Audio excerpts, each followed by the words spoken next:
So you two, big up dinosaurs. Oh. Forget you.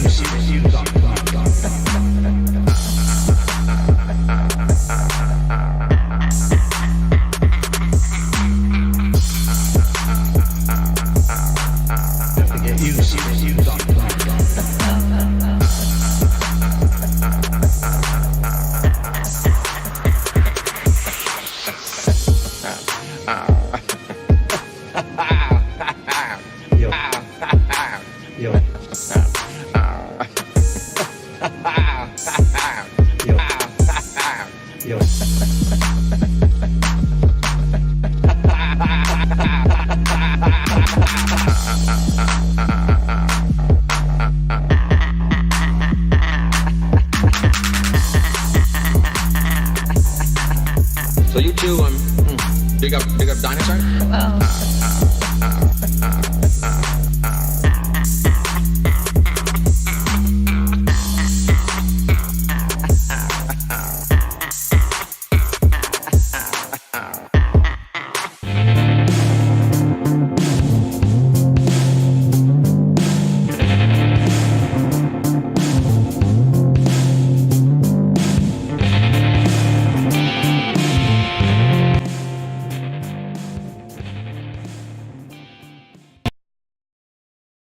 What's going on, everyone out there?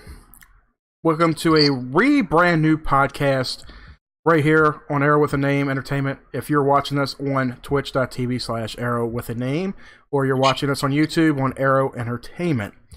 I am your host, Mike C. I am Chris, aka Bane. I'm John, aka Satan. And welcome to our brand new, well, it's not really rebranded, but it's our brand new podcast. This is going to be an official podcast series from here on out, where every episode is going to be a different topic. Topics could always range from anywhere between video games to movies, music, or what's the other thing you want there, Dart? That wasn't my idea, it was Bane's. No, I thought you were going to say titties. Oh yeah, titties too. Well, Bane is the one that said anal beads. Oh, that can go with titty. That's for another. Or you can get the nipple chain that connects to the anal beads. Already I was taking a drink at that point. I was not ready for that.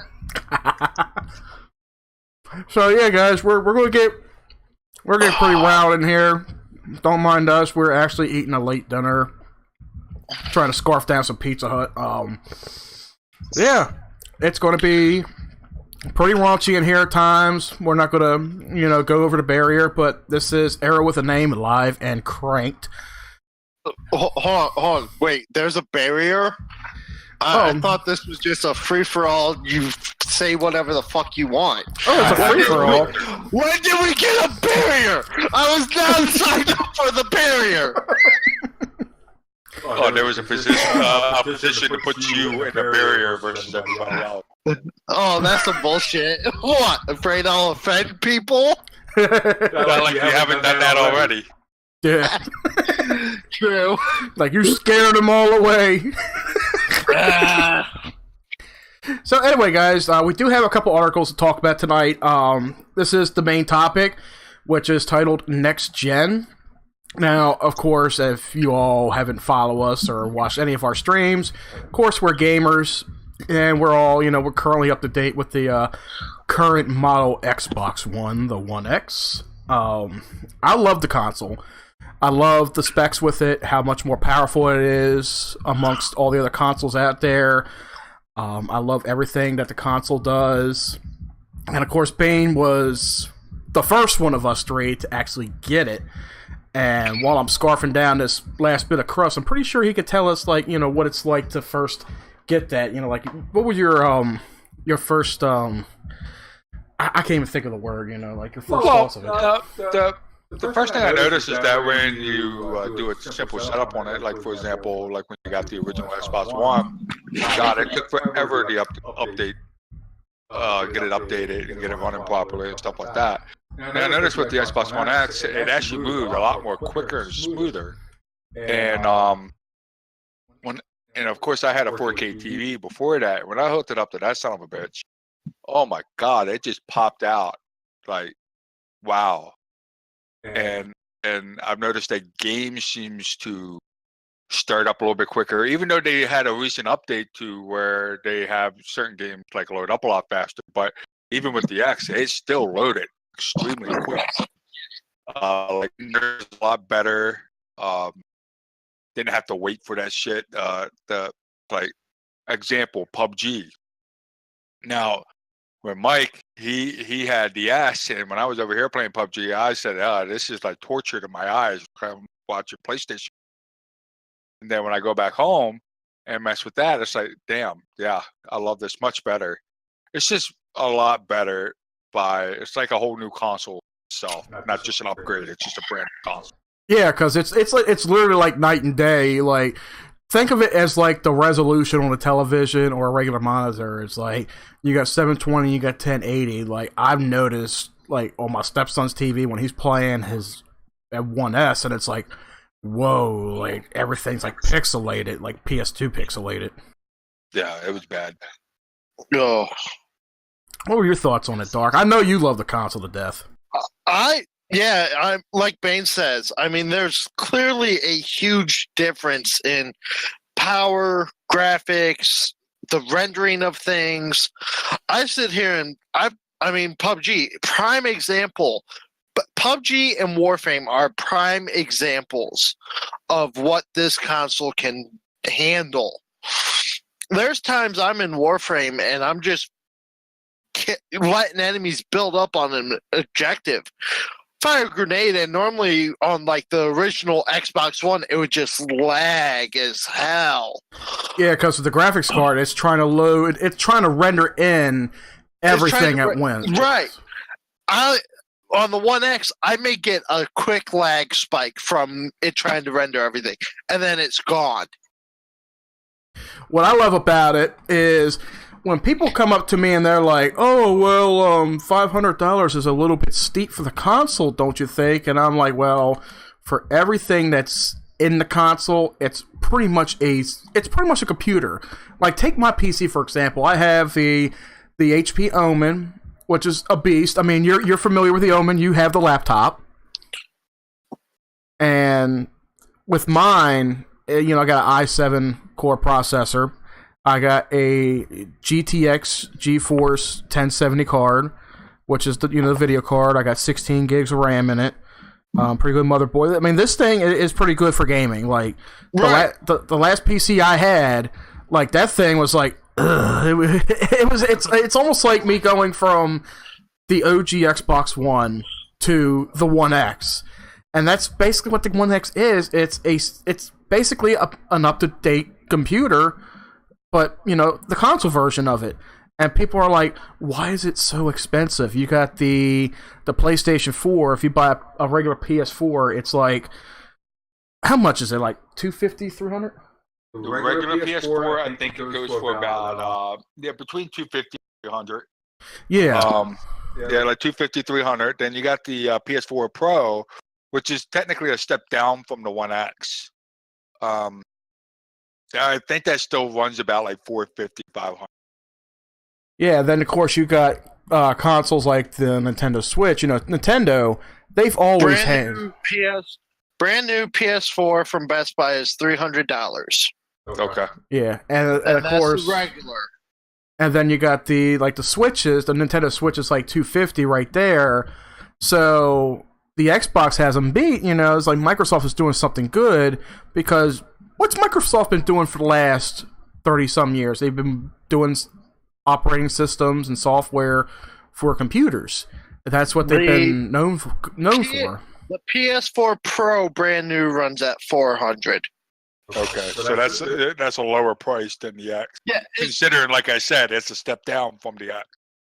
Right, it's $100 cheaper, but you aren't getting as much power out of it as you do with the One X. Yeah. I've had the PS4 Pro. It looked good. But The issue I had is, of course, I didn't play it, and of course, the PSN network kept on getting hacked all the time. So I went and got rid of it. Yeah. Well, I mean, it's Sony's fault that they are always getting hacked because they don't invest in better firewall protection. Oh yeah. Yeah, the security's not all there. Like with Microsoft, when Microsoft has some kind of issue, they're on top of it like that. Yeah, they're right on top of it trying to figure out what's going on. Yeah, and it's like all you got to do is log on the website, or you can go on social media. You can log on to their main website. You can say, okay, what's going on? Okay, they're having issues with the game store. They're having issues with Xbox Live in general. At least they let you know what's going on and how much longer it's going to be before they get those servers back up. With Sony, when it goes down and nobody has any way of knowing what's going on, and all they can tell you is, oh, PSN's down. Yeah, that's it. I was about ready to say it. It's just what they say is, oh, network's down. Yeah. Yep. Why? It's clearly PSN down. Why is PSN down? What is it this time? And you literally have to go to Twitter to figure out why it's down from people who don't even work for Sony. Exactly. Yeah. Yep. And then Like the Microsoft website, you go in there, it tells you right there. Microsoft website tells you Xbox support will tweet out, hey, we are having issues with this. yep. We are working on it. And then you got a majority of people out there, majority of gamers. What's the one system they own that's most common, which is the PS4? A lot more people own the PS4. They're playing the PS4, they're on it, and people are like, fuck Microsoft, fuck Xbox. I'm like, well, Microsoft is well ahead of their game. I mean, everybody's seeing, okay, Sony may be leading in sales for the console, but Microsoft, with their marketing strategy, with everything that they're doing for this console to make it better, to make it the best out there, they're doing it right. And now you got Sony following in the footsteps of it. And of course, with Microsoft, like I was saying before, they have better security measures. That way they're not getting hacked all the time. They have no issues with their networks. Sony, on the other hand, they I guess I could say they're too egotistical right now. They're like well ahead of their game, so they think, until something happens and it's hurting their gamers, it's hurting it's hurting the people who buy them and sell them with everything that's going on. Like, what was it, 2012, 2013, when that mad ass DDoS attack happened, and they took down PSN. That was Christmas of 2013 or 2014. Yeah, and they took down. I remember it being Christmas time. Yeah, and everybody was getting a brand new. I know what it was. Yeah, because I had just got my PS4 that season too. I just got my PS4, and I'm hearing all this stuff like, oh, Sony's been DDoSed, Microsoft has been DDoSed, but Microsoft, I think, came up. They came up before Sony came up. They were down majority of the day. Both were down. Correction. Microsoft, Sony, and Nintendo all were down majority of the day. Microsoft came up about, I think it was like 5, 6 o'clock in the evening, and Nintendo followed shortly behind them. Sony didn't get up until 2 days later. Yep. Yeah, it was 2014, Wolf. Yeah, because that was the year I got my PS4. So with these consoles, like, to cut a head off here with this stuff here, it's like, okay, Microsoft is right up there with their game now. The One X is not even a year old. PS4 Pro, I think, is not even a year old, maybe a little bit older. I can't remember when it exactly came out. Sony is so fearful of the one. Actually, the PS4 Pro just came out. I want to say it came out before the One X. 6 months before the One X. Yeah, it came out, I think, around or so it's about a year old. Yeah, it's about a year old. Our other host just donated 1,000 bits. Thanks, Bane. Our own But co-host still- just donated to our own show. Why not? Right. But still, the thing is, Sony is scared of the One X. That's why They they're are. already announcing the PS5. They're Well, like, that's the why- PS4 is old. PS4 is old. We're now here, have the PS5. And Microsoft is just sitting here like, yeah, we got the One X. You'll see a new console in like 2020, Yep. 2021, somewhere in there. Because Well, both that- said the PS4 and the One X, not the One X, but the One will not last as long as the 360 and PS3 did. Yeah, because they're kind of pushing it out to stay in heavy competition with Microsoft. And Right. yeah, they even came out and said, "Oh, the PS4 is on its last legs." PS4's been out since 2013, so 5 years. I would say give the console at least another 2 or 3 years to breathe, because you still got people out there who are still yet to try the console.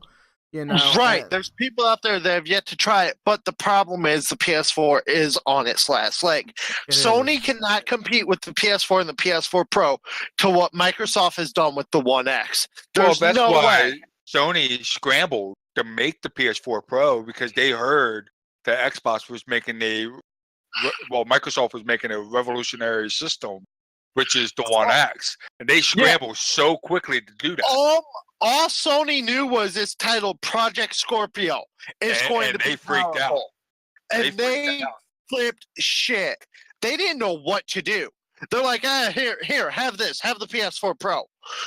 And here is underpowered PS4. It's underpowered compared to the One X.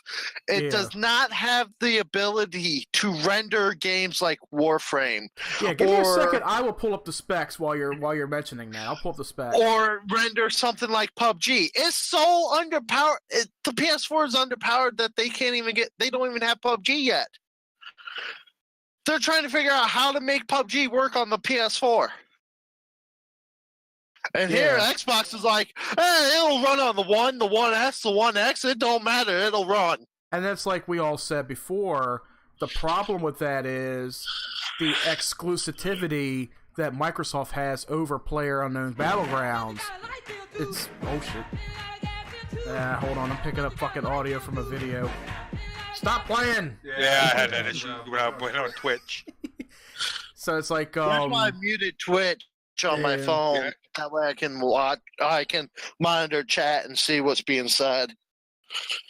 man, I done forgot my train of thought because of that video. I started hearing it and then I'm like, okay, it's picking up in the fucking video feed. I'm like, no. So let's okay. Looking at the specs here, side by side, you got the One X, of course. You got PS4 Pro. One X right now is running $499, $500. So we got a $500 console, PS4 Pro $400. This console, let's see, when was this article? This was on CNET.com. This came out, came out last June. So this came out right after the PS4 Pro came out, which is saying available now. And then the release date for the One X was November 7th, 2017. So CPU-wise, I'm going to start with the PS4 Pro. Running at a 2.1 gigahertz 8-core AMD custom Jaguar CPU. And then you got the One X that's running at 8 custom x86 cores clocked at 2.3 gigahertz. That's just a CPU right there. The GPU for the PS4 is integrated AMD Polaris graphics with 4.2 teraflops of performance. 4.2. Remember that, guys. Okay. Xbox One X integrated AMD graphics with 6 teraflops. So Exactly. it's got the CPU and the GPU beat so far. Getting to the RAM, PS4 Pro, 8 gigabytes of GDDR5, One X, 12 gigs of GDDR5. And then, of course, the console, the storage is going to be 1 terabyte for both. So, right there, and then, of course, okay, optical drive. PS4 Pro has a Blu-ray / DVD drive, where the One X has a 4K HDR Blu-ray drive. They both support 4K, and they both support HDR. They're both HDR support. But what's got the One X beating the Pro is the specs on the CPU, the GPU, the RAM, and the fact that this is probably the first console to play 4K Blu-ray. And I don't think you could do that on PS4 Pro. The PS4 Pro cannot play the 4K at all. Yeah. Like, and the sad part is there's actually 2 Xbox consoles out now that can play the 4K Blu-rays, which is the Xbox One S and the One X. Yeah. So it's like you see that right there, and people are like, "Oh, I'm gonna choose the Pro or the Xbox." Okay, myself, personally, and Bay knows this. I'm a Sony and I'm a Microsoft fan. So if somebody were to say PlayStation sucks, or if somebody were to say Xbox sucks, I can say, okay, I can honestly tell you, they both have their pros and they both have their cons. You know, they're both not perfect in their own way. I like them both equally.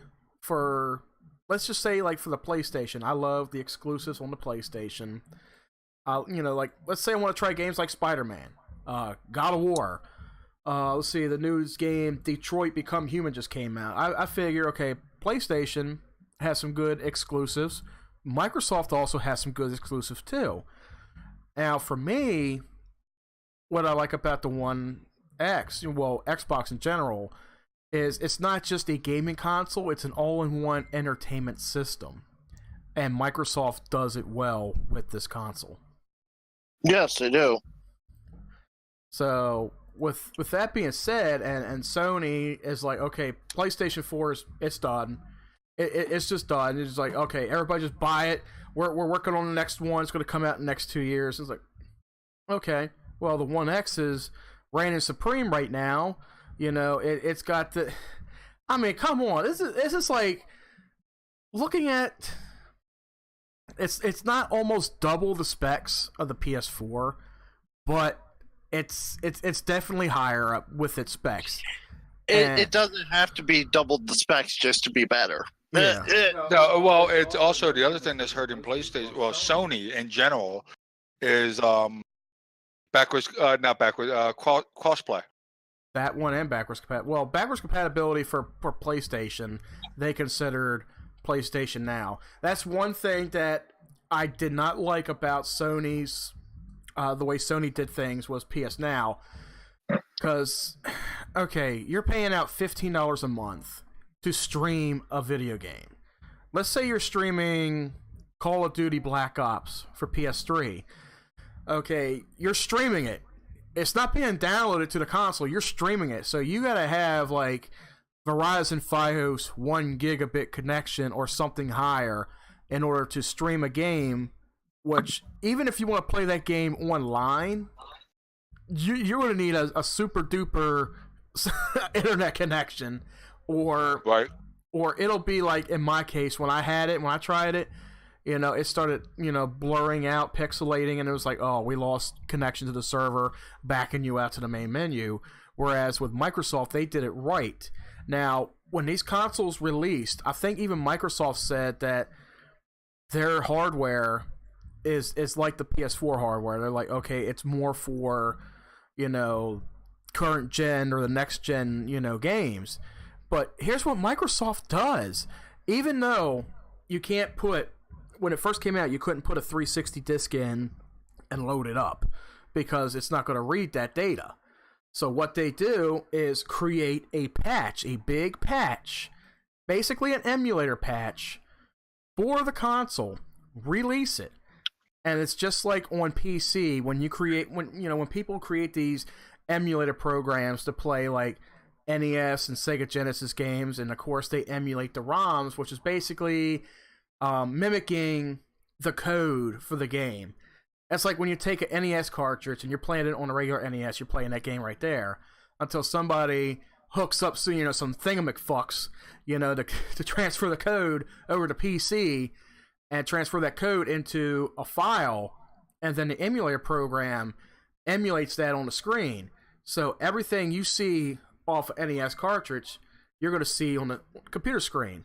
And that's what Microsoft did. They put together an emulator patch for it. Started out with the 360, and they did a lot of tests on it, and it seemed to work out fine. They released it in a big update, and they said, okay, here's, what was it, 10 or 20 titles with the 360 when it started? Something like that, yeah. Yeah, and they said, okay, here's 20 titles, download them, and everybody's like, holy shit, we get to play these classics, and all you gotta do is just download them from the store, or if you have the disc. I was about to say, or if you still had the disc, or even if you owned it digital on the 360. Yep, that too. Yep. Yeah. And when you play that game, that file, that patch, that emulator patch, it's basically mimicking the data on the disc or mimicking the software to where it can play it on the hardware.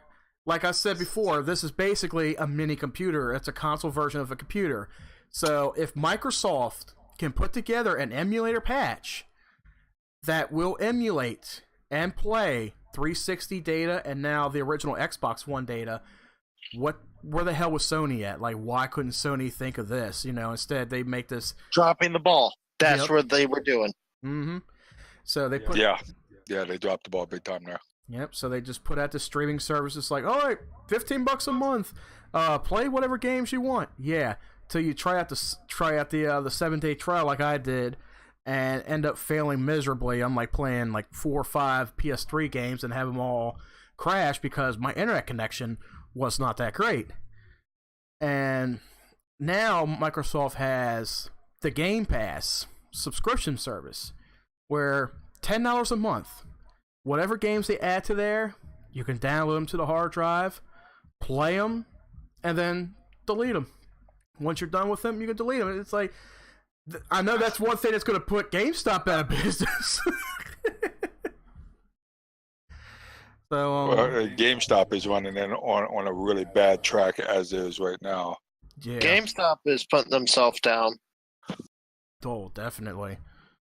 So, aside from all that, I'm pretty sure we did cover a lot with the One X and the PS4 Pro as to, okay, who really wins the console wars? Who really gives a shit? You buy what you buy.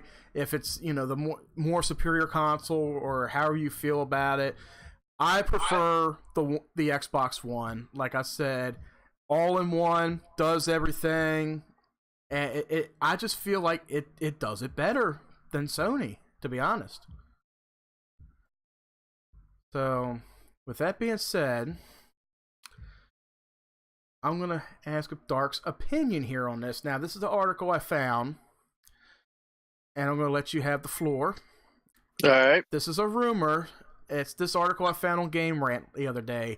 Microsoft is developing 2 next-gen Xbox One consoles. Have you heard of that, and what do you think about it?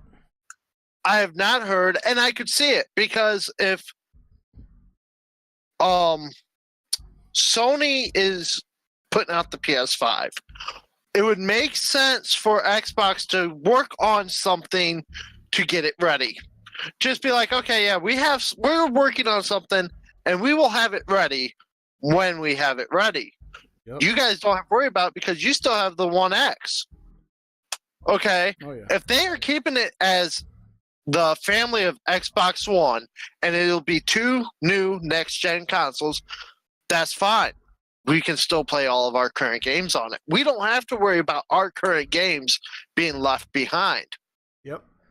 That was a good thing about the One X, too, is like, that's what I was kind of worried about. I'm sorry to cut you off, but that's what kind of what I was worried about when the One X was coming out.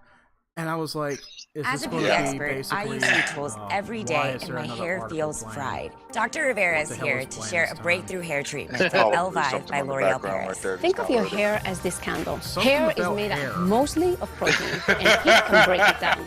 Well, that's random bullshit. All I know is I heard L'Oreal hair, and I'm like, what the fuck? Where are you playing from? And I'm looking all over. I'm like, where's it at?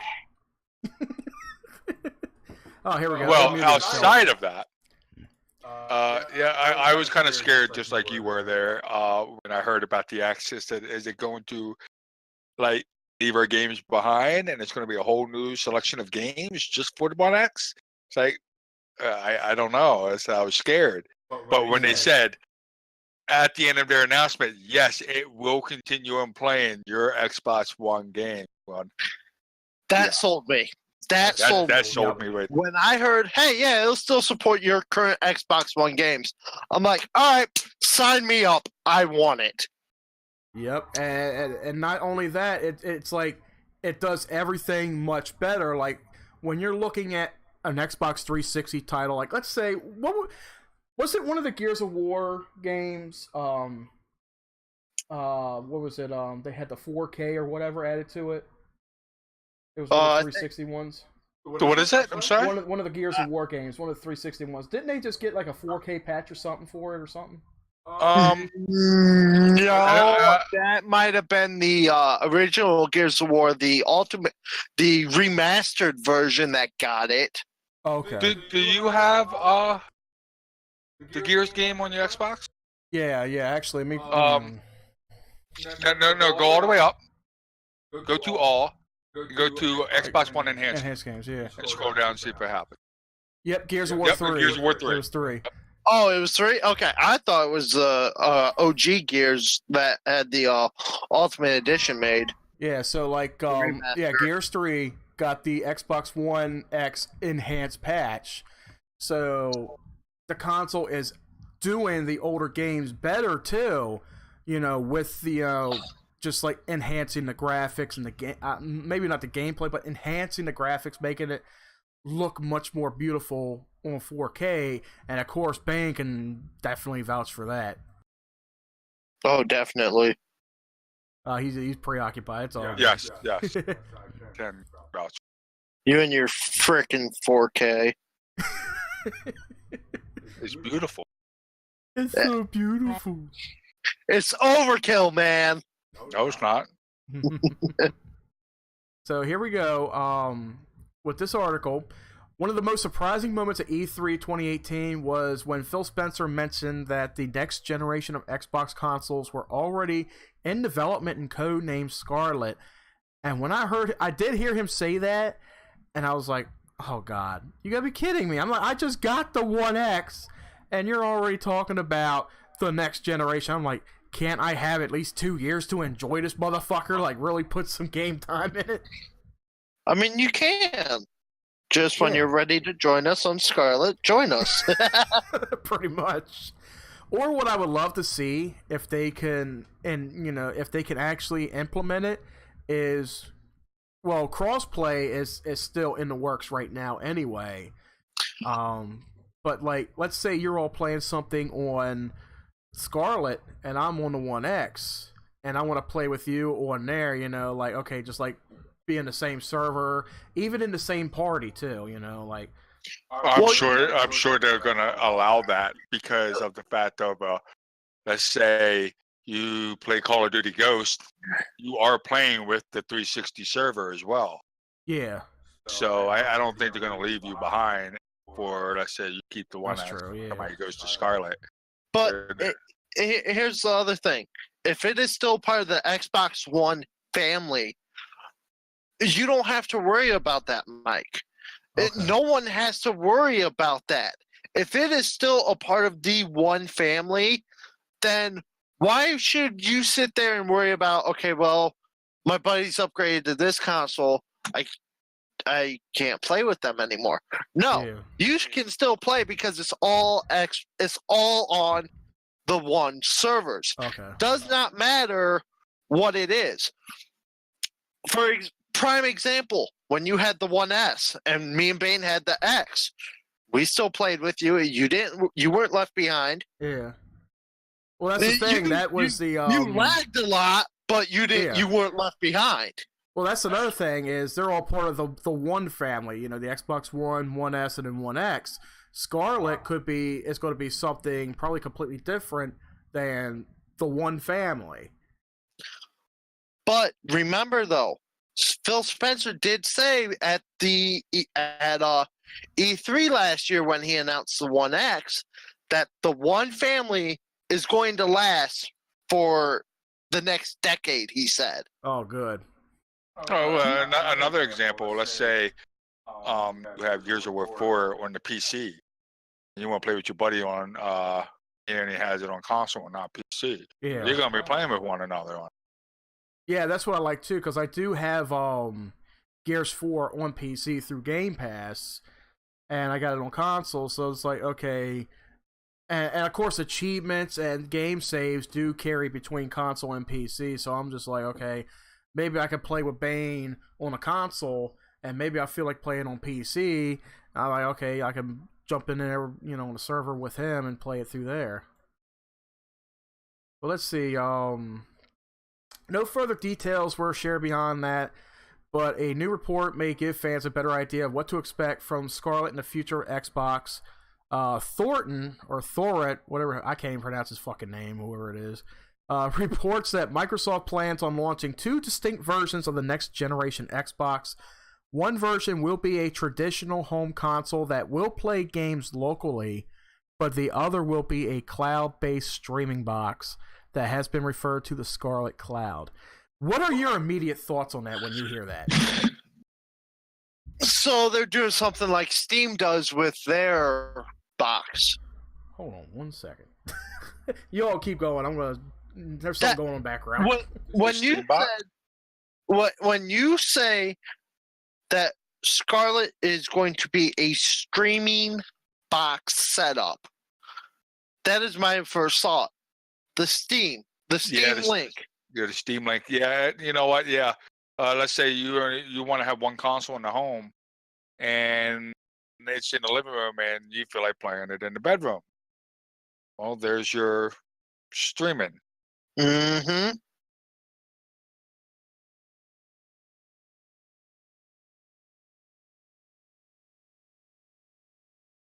No, we did talk. You just so happened to walk in at the last moment, though.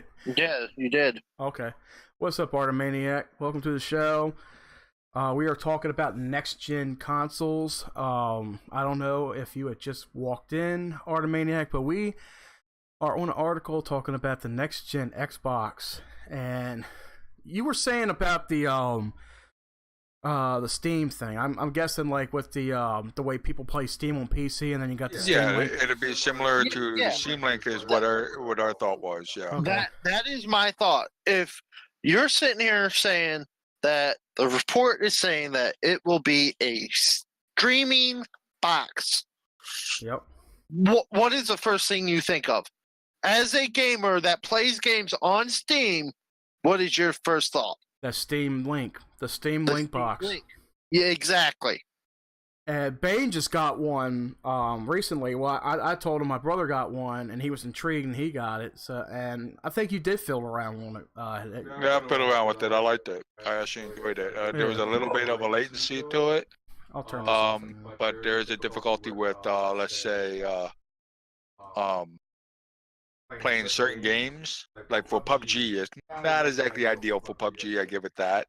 But for like simple, like let's say you want to play Final Fantasy 12, or you want to play like the simple, like non-online games on it, then it's great. But playing multiplayer, it doesn't give you that competitive edge. You actually lose that edge a lot. Yeah, that, and plus, depending on how you plug it in or use it, it runs off of wireless, and it's also, you can hook it up to Ethernet, and it is strongly recommended. They say like hook up the Ethernet for better gameplay experience, especially if you're playing multiplayer games like PUBG or Paladins or anything else like that on Steam. Single player games will work just fine if you're doing it wirelessly, because you're doing a single player offline game wireless, and the signal is running from I want to say it's the way they kind of make it sound like it's running from your PC, but of course it's going to be running from your router. Now, there's like instructions I've read where it's like you can connect it via Ethernet to your computer, but I don't know. I just don't know how that works. It's like if your computer's running off of wireless and you're trying to connect something hardwired to your computer, I'm like, that's kind of like connecting a phone to an extension cord that's not plugged in. Basically. Oh wow. Yeah, pretty much. Basically. That's it. All right. The cloud-based Xbox console will be made to stream games from Microsoft's upcoming game streaming service, and will reduce latency by running games both locally and through the cloud. I'm curious how well they're going to do that. They're probably going to take what Sony has failed upon. Yeah. And of course, Microsoft is a better company than Sony. At one point, Sony was a good company, but Microsoft now they have the resources. PS2. They had a good R&D to be able to do that. And yeah, like back in PS2, that was good stuff.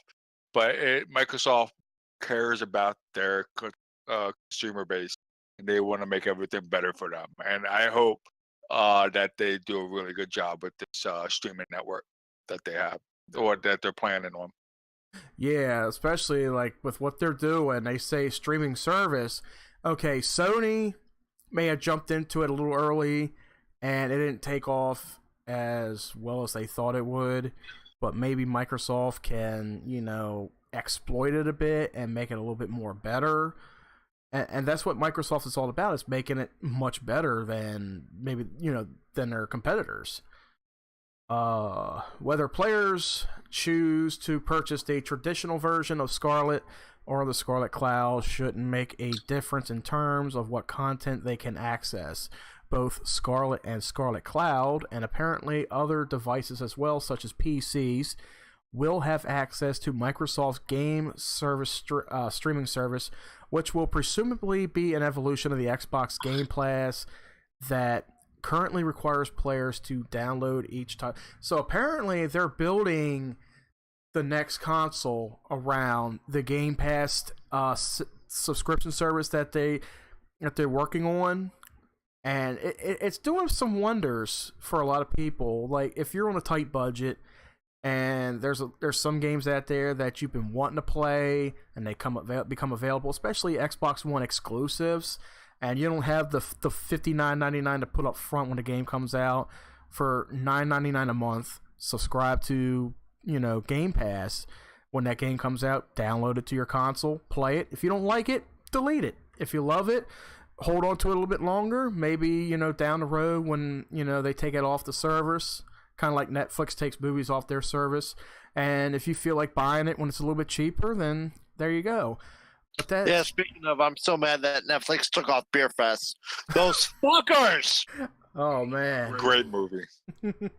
They took off a lot of good stuff. Movie. I'm waiting for them to make I'm waiting for those guys to make Pot Fest now. They have talked about it for years.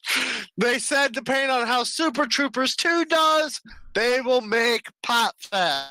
They could have taken all of the extra money left over from Super Troopers 2 to make Pot Fest, I'm sure. But it's like Super Troopers 2, they put some good stuff in there, considering how much money was donated to them. Yep. And based off of what they bring in, and you got to figure, like, maybe it's not panning out for the critics, and like I always say, fuck the critics, fuck Rotten Tomatoes, It's like, it's all about the people who watch the films and enjoy the films, and makes them either cult classics. It can make them what the critics, the critics would think. Let's say the critics look at Super Troopers 2 and say, this looks like a big pile of steaming dog shit standing next to Jeff Goldblum. And then you got Dark and Bane standing right there looking at him with this look on their face, and Dark's like, all right, do you want to bury him or do you want to leave that to me? Right, yeah. Seriously, Exactly because right. I swear to God, Super Troopers and Super Troopers 2, amazing movies. Yep. Beer Fest, amazing movie. And the fact they had Willie Nelson at the end to tease Pot Fest. Uh-oh. Have you seen Beer Fest before, Mike? Not yet, but I do have my sources God, of. I do have a source of getting it. It's one of their old. It's again older film like Super Troopers. Okay. But literally at the end of it, they're walking through Amsterdam and they go down this alley and there's Willie Nelson standing there going, "Hey, my team backed out on me. You guys want to come help me smoke a shit ton of pot in this competition?" And they're like, "Fuck yeah! Give us Pot Fest!" There you go. Well, I tell you what, Dark, for our next episode, you just picked our topic for next episode. We're going to talk about good cult classic movies like that and all. That's going to be on the next episode of Tune In Live right there. For sure. Yep. Let's see. So we already talked about the Game Pass. Let's see. Is there anything? Okay, in this report, Thurrott, whatever the fuck their name is, also reiterated that Microsoft is looking to release the next generation Xbox consoles in 2020, which is around the same time that PlayStation 5 is set to come out. Since Microsoft has already started teasing the next generation of Xbox hardware, 2020 does seem like a reasonable release year. Depending on when in 2020 Microsoft plans on launching the Scarlet family of consoles, we may even get some concrete details at E3 next year. There's just go ahead. They will aim for a fall release like they always do. Yep. Oh yeah, just in time for Christmas. Yep. Just to break those sales in, you know. Yep. But the question is, look at how long they kept Project Scorpio under wraps. Oh god. Oh yeah. They had Scorpio under fucking wrap since 6 months into the Xbox One. Yep.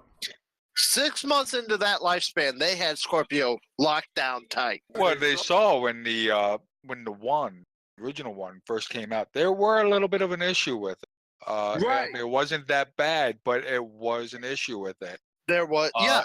And they took that and they said, we need to make this better. And that's where the S came in at. And this was like the baby Scorpio that they had. This was just a test thing. They said, all right, let's see how far we can push this. And they took it and learned from the S and just like, we're going to make this better. Yeah. They had started Scorpio back 6 months into the one lifespan. And the one came out, I think, what was that, 2013, 2014? 2013. 2013, yes. They started Scorpio then. Yep. That's when they started, okay, we will do Scorpio, but let's do the 1S. Let's see what we can do with the 1S. Let's get feedback from that before we fully commit. Do more with the Scorpio. Yeah, and it was definitely a little bit of improvement. And they go, okay, let's give it more power. Mm-hmm. Yeah, let's keep it the 1S size, but give it more power. Yeah, and the 1S was definitely an improvement over the OG. You know, I mean, you got the 4K, the 4K Blu-ray. It's just a little bit more powerful than the OG. I did notice, like, when I was streaming games on the Xbox, I could tell a big graphical difference between the OG and the 1S. And then, of course, when you get to the 1X, it's like 10 times greater than what that is. And all the 1S is a slim version of the 1, just, you know, a little bit more faster than the original. Right. So I can see them sitting here and going, okay, let's slate a release for 2020. Yep. Okay, fine. Don't kill off the one family. That'll be their biggest mistake ever. I don't think they're going to kill it off, though. Yeah, I got a feeling Phil saying he could see the one family lasting a decade longer being accurate. Yeah. Yeah, because they're not in the shoes that Nintendo and Sony are, you know, like, oh, well, of course, with Nintendo. Well, here's the thing, though. Nintendo, they just do their own shit. They're over there left field going, fuck you guys. We're still keeping the classics. We're still doing Mario Kart. We're still doing Mario. Fuck you guys over there with your AAA titles. We're having fun doing our shit. Right. That's Nintendo. That's always been Nintendo. That will always be Nintendo. God love Nintendo for it because they just don't give a shit. They've made their money. They're still making their money, but they aren't competing. They aren't competing with Microsoft and Sony. Yep, so they're on the thing. They've solidified their name decades ago. Oh yeah. You know, they were, yeah, they're good. They don't give a shit what Microsoft and Sony's doing. So let's not even worry about Nintendo over there in left field good with their dick in their hands going, fuck you guys. So here's the thing, you got three different things going on at once when it comes to, like you just said, like, okay, Nintendo's got their own thing. They're like sitting over here in the corner, you know, happily playing with blocks with a smile on their face, you know, looking up goo goo gaga, you know. That's how it is. Minding their own business, duty their diaper, mommy I poo poo, you know, that kind of thing. And in the other corner, you got the PC gamer who's just sitting there, you know, smirking and smile. And then in between, you got Microsoft and Sony. Yeah, you got the consoles competing with each other, and it's like, okay, what's the best console? And then like, okay, then you got another group. It's like, what do you prefer, console or PC game? So it's like it's all over the place. Right, it's literally all over the place. But like I said, you literally have Nintendo over there just la land going, fuck you guys, we're set. You got the PC master race in one corner going, plebs over there on console. And then you got Microsoft and Sony just butting heads constantly. Yep. But yet Sony's underperforming. They have been. And it's so sad to see them underperforming like this. Yep. And to think they've been out longer than the Xbox has been, and yeah, they were out for what, 8 years with the PS1, was it? Yep. Actually, Xbox came out what, 02? 01 or 02? The OG Xbox came out like 2001, 2002, but the OG PlayStation 1 came out what, 93, 94? Well, let's say 93 around that time. It came out in Japan, and then a year later in America. Okay, Xbox did come out. 2001. Yeah, Xbox was introduced November 15th, 2001, 16 years ago. And the PlayStation 1 released in... Let's see, December 3rd, 1994. That's when it was introduced, yeah. So, again, a good 7-8 years that Sony was in the gaming industry before Microsoft. Mm-hmm. Yeah.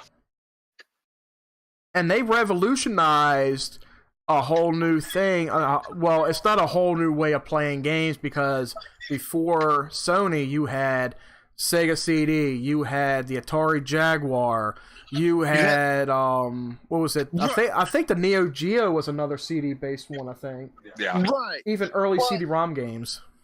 But still, PlayStation was out a good 7 years before the OG yeah, the Xbox, yeah.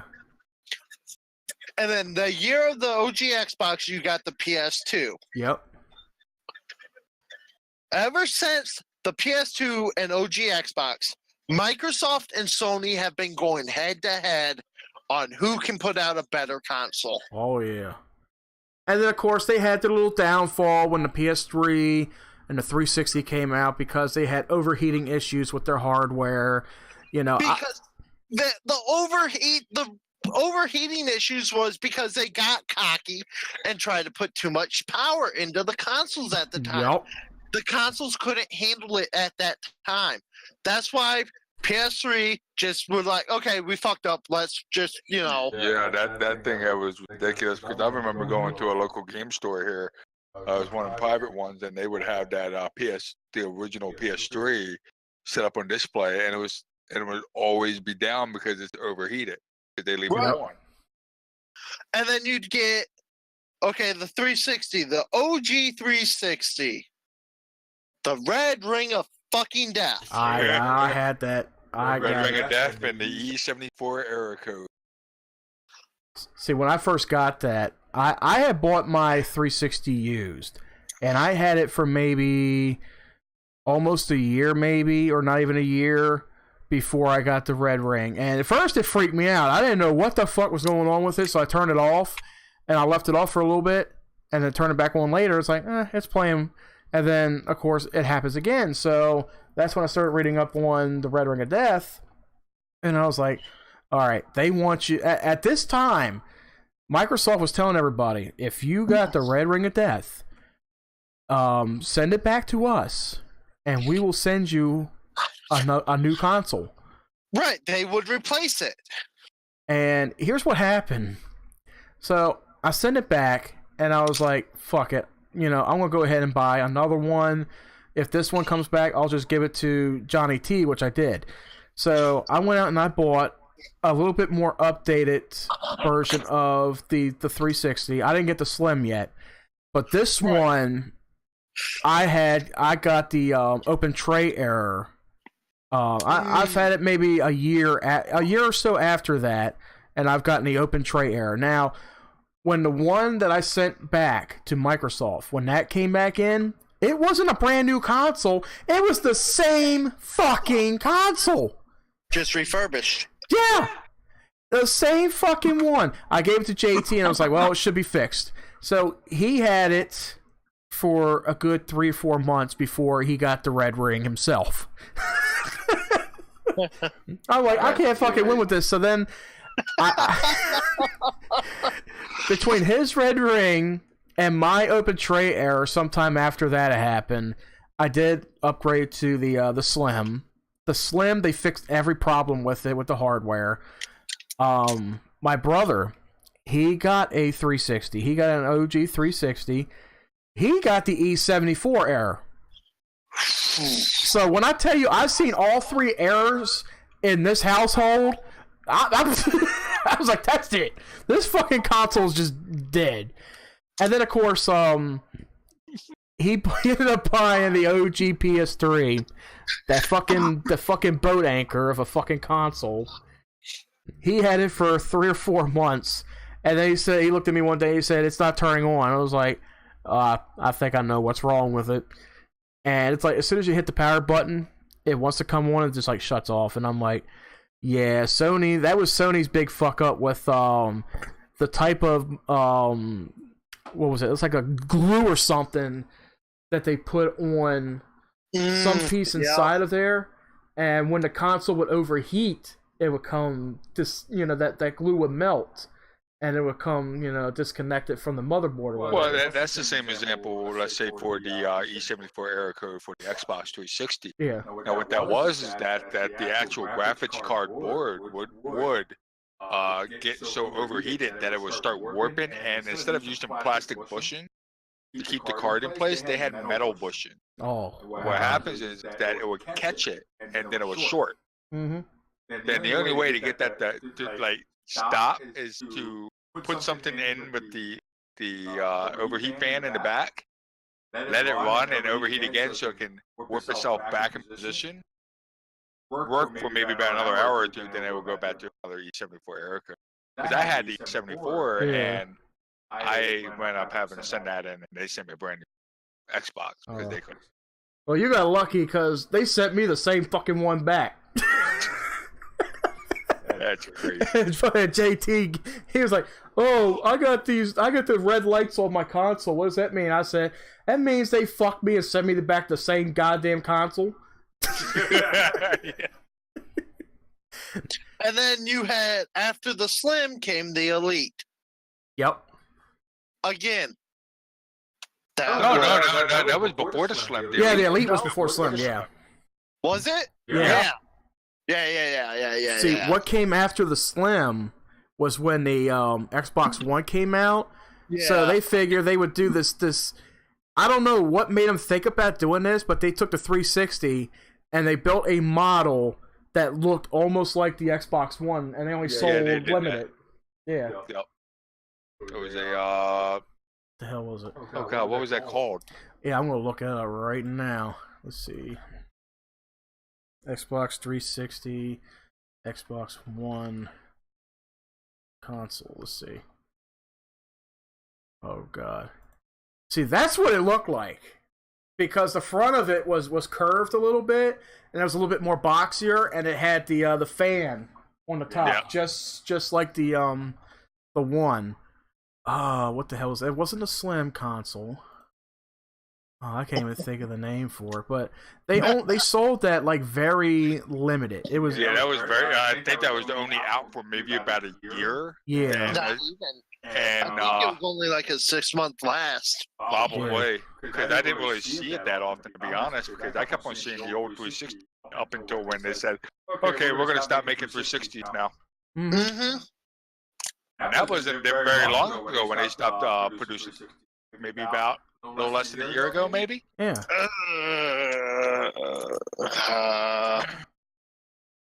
That's kind of like with the PS3 and the Wii's. It's like, oh, we're running out of material or parts for making them or some shit. So like, oh, we're moving on to the next one.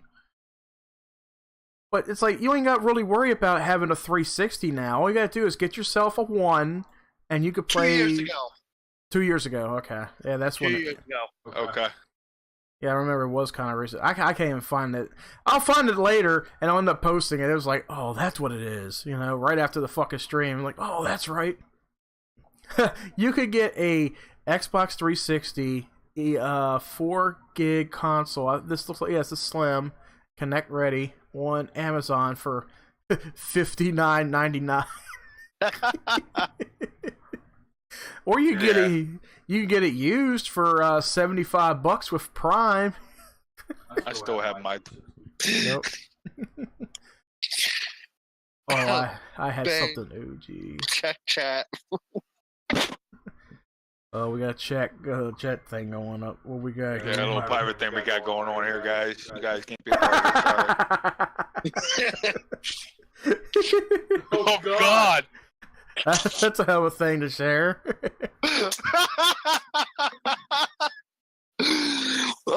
You ever seen one of these? Actually, no, that does not look familiar to me. This is it's a handheld. I'll share this to you guys on Twitter later. It's a handheld game that came out in the 1978. It's called Merlin. My mom had one, and I remember seeing it, you know, in her bedroom, you know, growing up, and I'm like, what the hell is this? I thought it looked like a phone or something. You know, it had a big speaker on the top, and then it said, okay, at the bottom, new game, same game, and all. But apparently it's like a lights out type game. And it's from Parker Brothers. I'm like, oh, I would like to get one of those, you know, because my mom had one and I wanted to, you know, just get one, you know, remind me of my mother. And I look at the prices on Amazon, it's like $494. I'm like, fuck that. Wow. I paid $400 for that shit.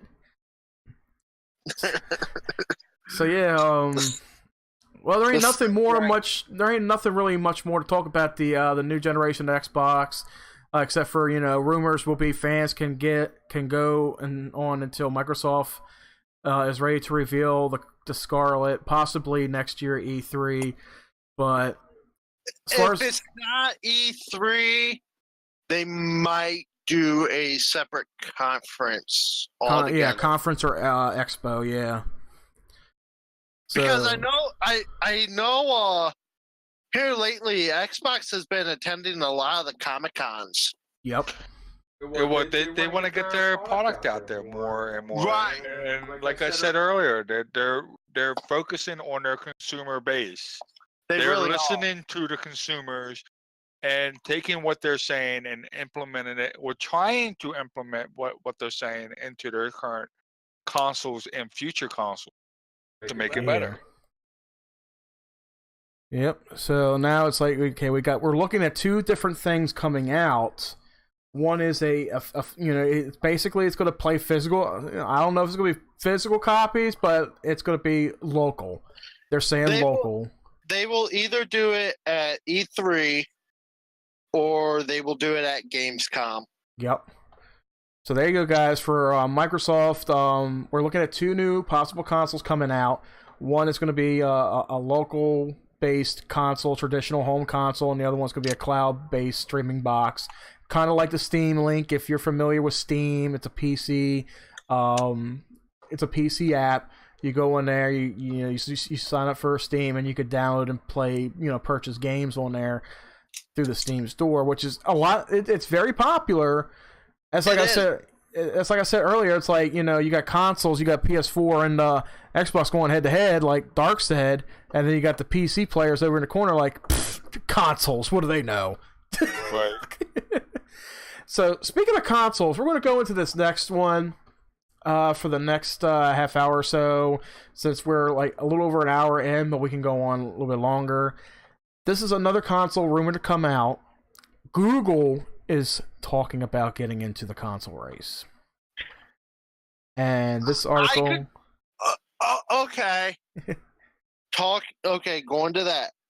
Okay. If they want to do that, do it where it is a streaming service where you can literally, not just streaming, but do it where it's mostly all digital downloads. Yep. But from the Google Play Store. Oh, yeah. So, There's yeah. a lot of games on that Google Play Store, too. Mm-hmm. Exactly. And some of them, I will be honest, a lot of those mobile games are really awesome to play. Yes, they are. Give us that. If Google, even if Apple decide, you know what, let's get into console shit. Do that. Give us something where we can access your guys' app store and we can play mobile games on instead. Because you know what? I am not interested in any title that Google would put out on a console if they don't do that. That's true. And they're saying Google's Yeti game console could change the way you play if it exists. Now, this article came out at the end of June, so I'm a little bit late getting to it, guys. I was going to do it on like one of the earlier episodes of Tune In Live, but a lot of things came up. But now's a good time to talk about it. All right, this article states, they say 3's a crowd, but what does that make 4? Though Microsoft, Sony, and Nintendo each have their own dedicated game consoles available right now, Google could soon join the fray with its own machine. The console will likely take a different form than game systems we've seen in the past, but if it makes it to the store shelves, it has a chance to seriously shake up the industry. Here's everything we know about the rumored giant. Given Google's love for streaming services, streaming in devices like the Google Home and Chromecast, which they're pretty well. I know the Chromecast is pretty popular. I've never used the Chromecast. I guess it's kind of like the Amazon Fire Stick in a way. I guess. Yeah, I think so. Yeah.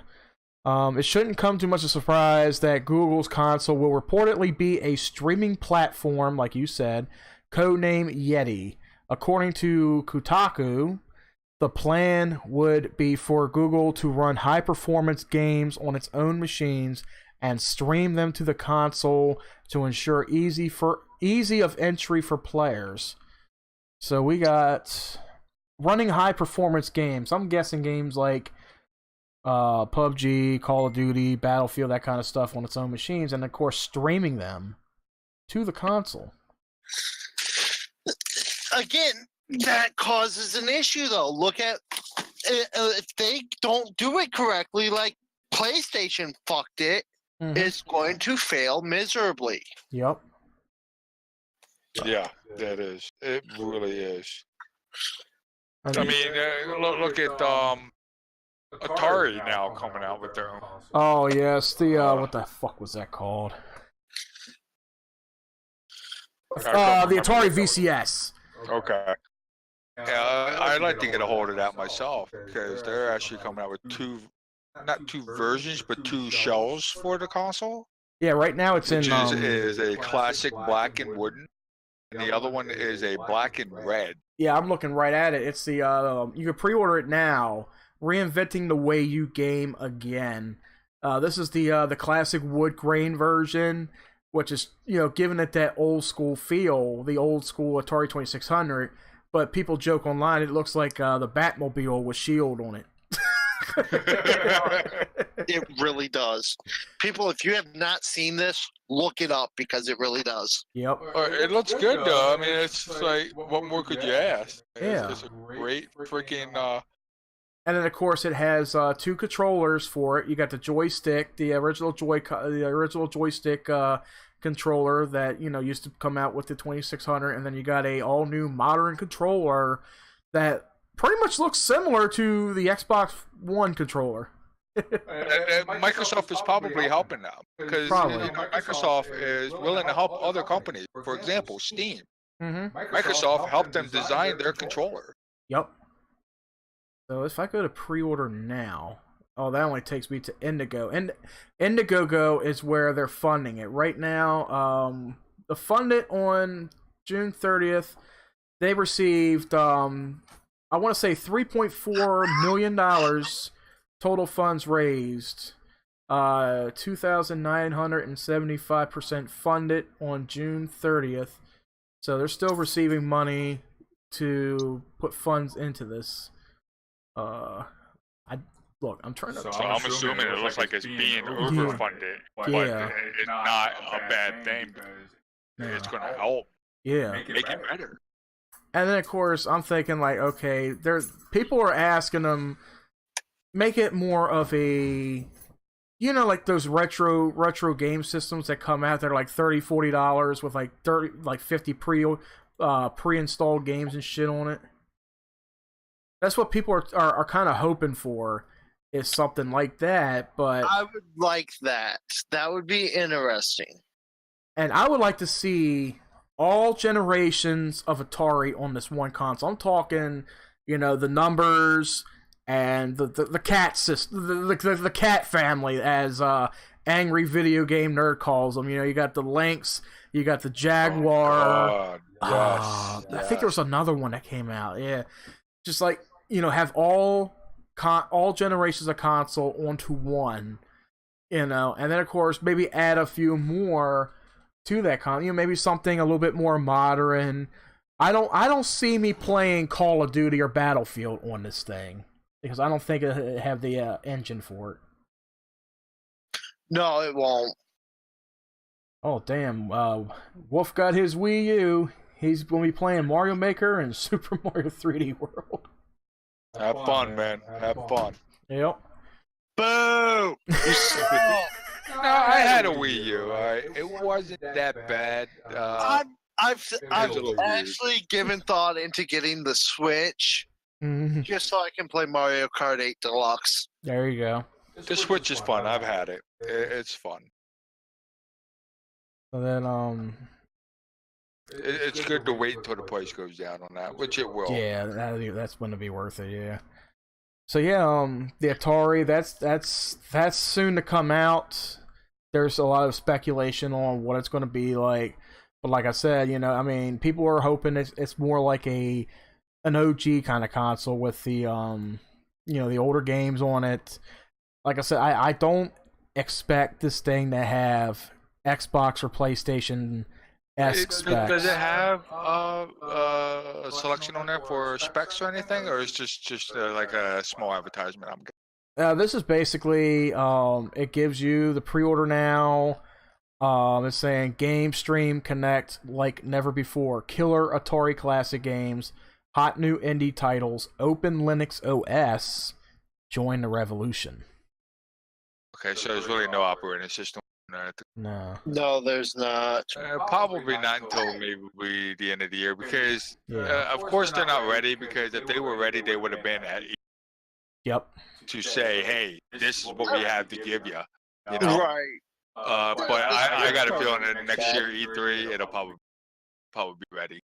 Right. Yeah, definitely, or at least one of the conventions. If I don't think I see this hitting E3. I would more likely see it hitting a convention. Look for it more, probably PAX. One of the PAX. Yeah, I was thinking PAX. Yeah, PAX and Gamescom. Yeah, definitely one of those. Or Gamescom PAX. I mean, who knows? It may just show up at E3 and not be a main stage thing, just a little booth in the corner, and they just go, by the way, this is here at E3. We don't know. Let's see. I'm looking at part of this article for it, and it says, but nothing about this console's innovation screams at innovation at me. If anything, I'm reminded all the talk about the Ouya back when that landed on the. Oh my god, I was actually thinking about getting an Ouya 2 or 3 years ago when that came out, and that's basically like a GameCube that plays cell phone games. and I heard that flop horribly. Right. And let's see. So what will make Atari's new system stand out other than the brand recognition? The system has a custom AMD processor and runs a version of Linux, meaning it will be able to play some PC games as well as retro Atari titles, but that alone isn't enough to really make a splash in the gaming market. It has a retro design that evokes the old Atari 2600, but that's going to appeal to a niche audience at this point. So they're already talking about it possibly maybe streaming or playing some PC games, maybe the kind of stuff that you see in the Steam store, kind of like the indie games, I would assume, as well. So as I see now most gaming consoles probably now into the future, it's going to be a large streaming service instead of. Yeah, I'm sure not just streaming. I'm sure you can probably download digitals and stuff like that. yeah. But I see physical copies are dying at this current moment. Oh, they definitely are, especially with everything going digital, movies, music, and video games. It's easier to access them, at your fingertips. So it's like, what's the use in going out to, a game store right now and buying a game, where you got to pay out the taxes and you're driving out. I mean, even if it's like 5 minutes away, you're using up gas that can be used to get you back and forth to work. You're going out there, you're paying $60 for a game plus tax. It's like $63, $64 depending on your state, depending on what they charge in tax. Where you would just sit at home from the comfort of your bed or your couch or your chair or whatever. Maybe you got a fucking Xbox set up in the bathroom. You sitting on a shitter. Who knows? Hey, there's been times I've been fucking having to shit really bad. And I've connected Skype on my laptop, called it to my phone, and literally taken the controller in on the shitter and played a match of Battlefield. Because I'm fucking middle of a fucking match and I gotta shit, and my squad is. You gotta go. And you need to stay. I fucking true to your squad. Okay. Provided. That is the newest meaning of saying true to your teammates. All right. No man I didn't left use a shit behind. bucket. I fucking used a normal shitter. No turd will keep me from playing this game. That's very ineffective. It's put it like this. You can call that topic "No Turd Left Behind." Oh my god. Yeah, we'll spend like an hour talking about how we can play games from the comfort of your shitter. I am telling you, it was a little difficult to try to do it off the phone screen. But it worked. I got a pretty good kill streak of like 20 people. Jesus Christ. Yeah. You mean there was no lag between with the scat? There was a small latency, but it wasn't much. Oh wow. It was like you noticed it, but it wasn't very noticeable, if you were looking for it. Okay. Yeah, that's me. I with the bathroom being like on the other side of that wall, I'd be ready to just like cut a hole in the fucking wall and just stare right at my angle the fucking TV in through the wall and say, "Oh, I'm sitting here. I ain't leaving PUBG, guys. I'm gonna sit right here." Somebody comes in and says, "What's this? This is the newest addition to the bathroom." All I gotta do is put handles on the piece of the wall and just put the wall back up. And that way, when I gotta go again, I'm like, I can't hold it. I only turn the TV, pull the wall out. It'll work. Like, what's he doing in the bathroom? I think he's talking to himself.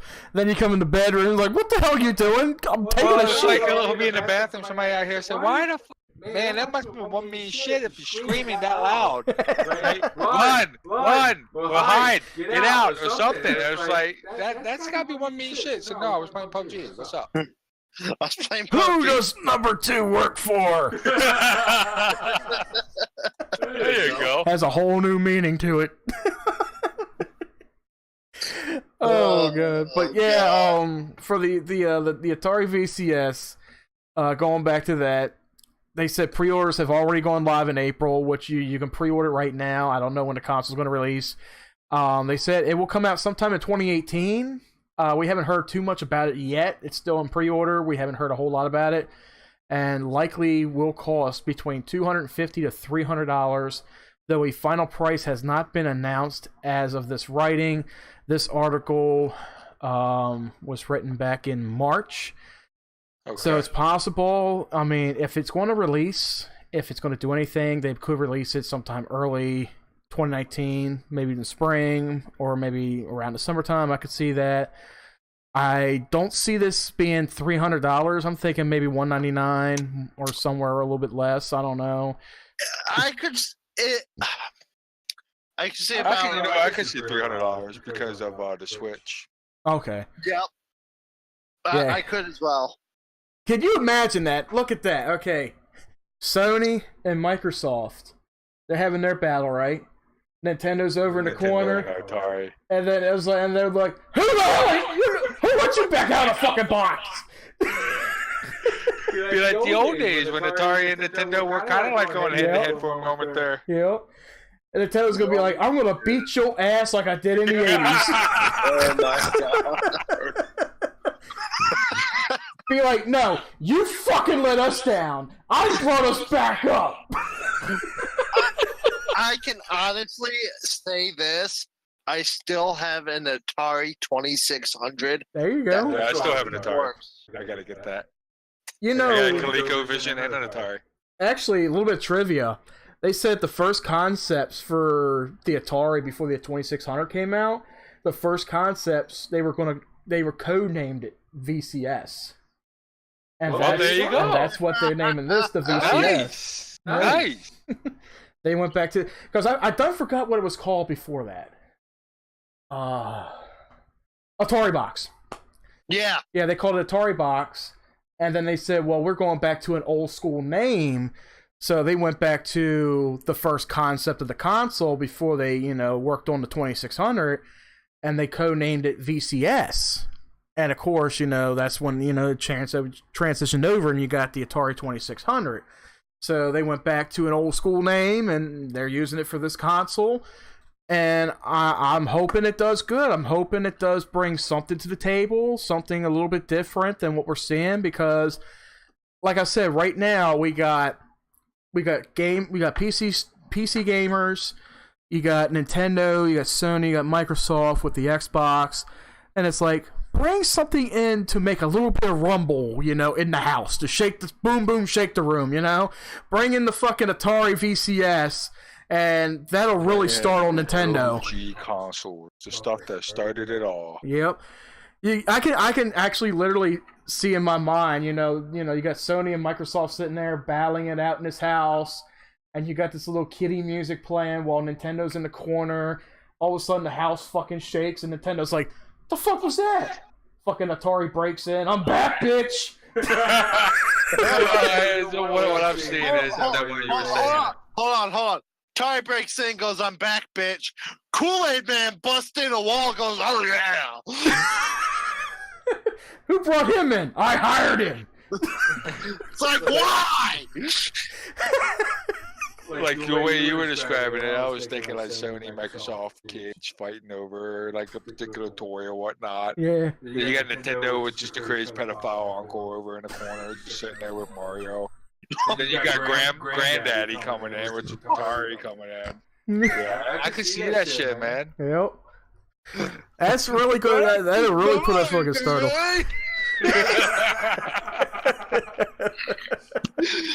Oh, fuckers, I'm going to tell you how it worked back in the old days.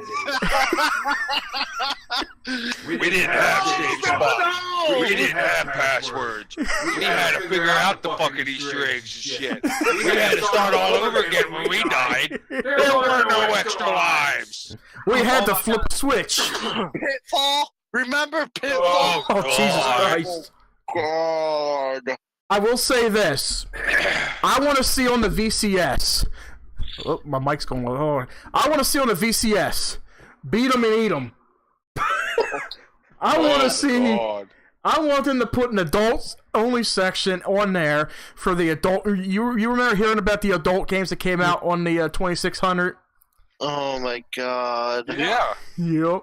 fucking Beat 'em and Eat 'em. What the hell is the other one? Now I gotta fucking Google that shit. I know AVGN, he did a whole video on that. And I was just like, wow, I only heard of Beat 'em and Eat 'em. Let's see, Atari 2600 porn games. And there should be a list. Atari 2600 pornographic games. Okay, where are they at? All I see is Beat 'em and Eat 'em. Oh, Custer's Revenge. That's one I play. Custer's Revenge. Where you're the fucking cowboy and all you got is a cowboy hat and your fucking dong is like stiff. His fucking pecker is like almost about the width of his body, and you got to get to the other side and fuck this Native American who's on the cactus. And then you got Bachelorette Party, which is basically Beat 'em and Eat 'em. With Beat 'em and Eat 'em, you're controlling the girls on the ground that are down there. You know, you got to catch the guy's jizz as he's jerking off from the building. Or I think with Bachelorette Party is where you got the woman on the top, you know, milking her tits. And you got to catch the milk dropping. So it's basically the same concept. Oh, come on. Where's the list at? It's porn games. I know there's a lot more than what I'm looking at right here. Because you got Custer's Revenge, which I let's see. Leisure Suit Larry. I don't think... Was that on there? Leisure Suit... That was, there was one. Xbox. Yeah, there was one on Xbox, yeah.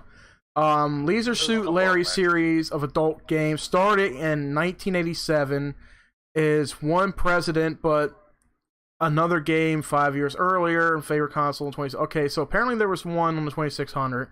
I know there were some on PC, like early PC ROM games. They had one. Swedish Erotica. Oh my god. Let's see. Yeah, Beat 'em and Eat 'em.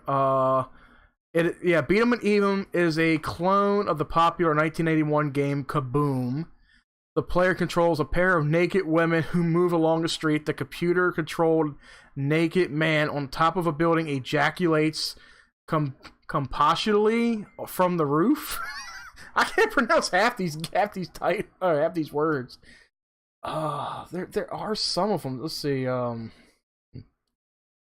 That's Mystique. I guess that was General Retreat, Westward Ho. West. That sounds interesting. Westward Ho. But I know there's like a whole list of them. Let's see. Oh yeah, they were done by Mystique. Okay, let's see. List of. This is hard when you're trying to look for a fucking list of porn games for the Atari. Oh, Shadow can get back on Xbox, but still can't join us. Damn you! Fucker. Of course. Okay, there was a company. The company's called Mystique. They are the ones that made a majority of those games.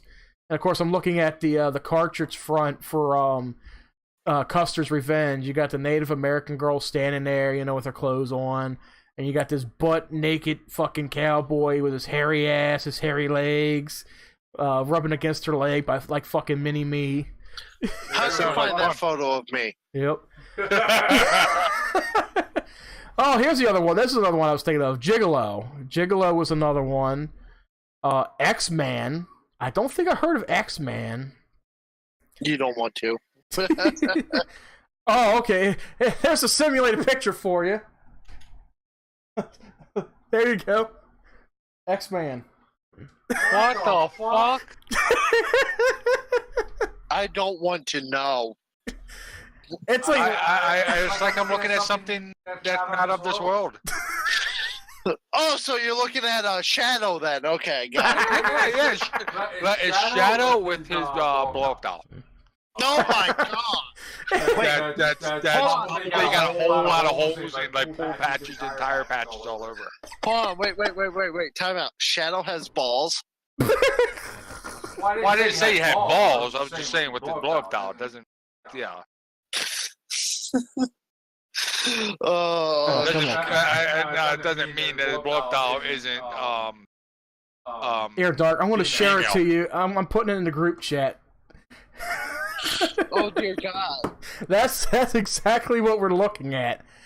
So you got games like Custer's Last Stand, X-Man. Let's see. Oh, there's other ones out there. This is just like very few that they're covering.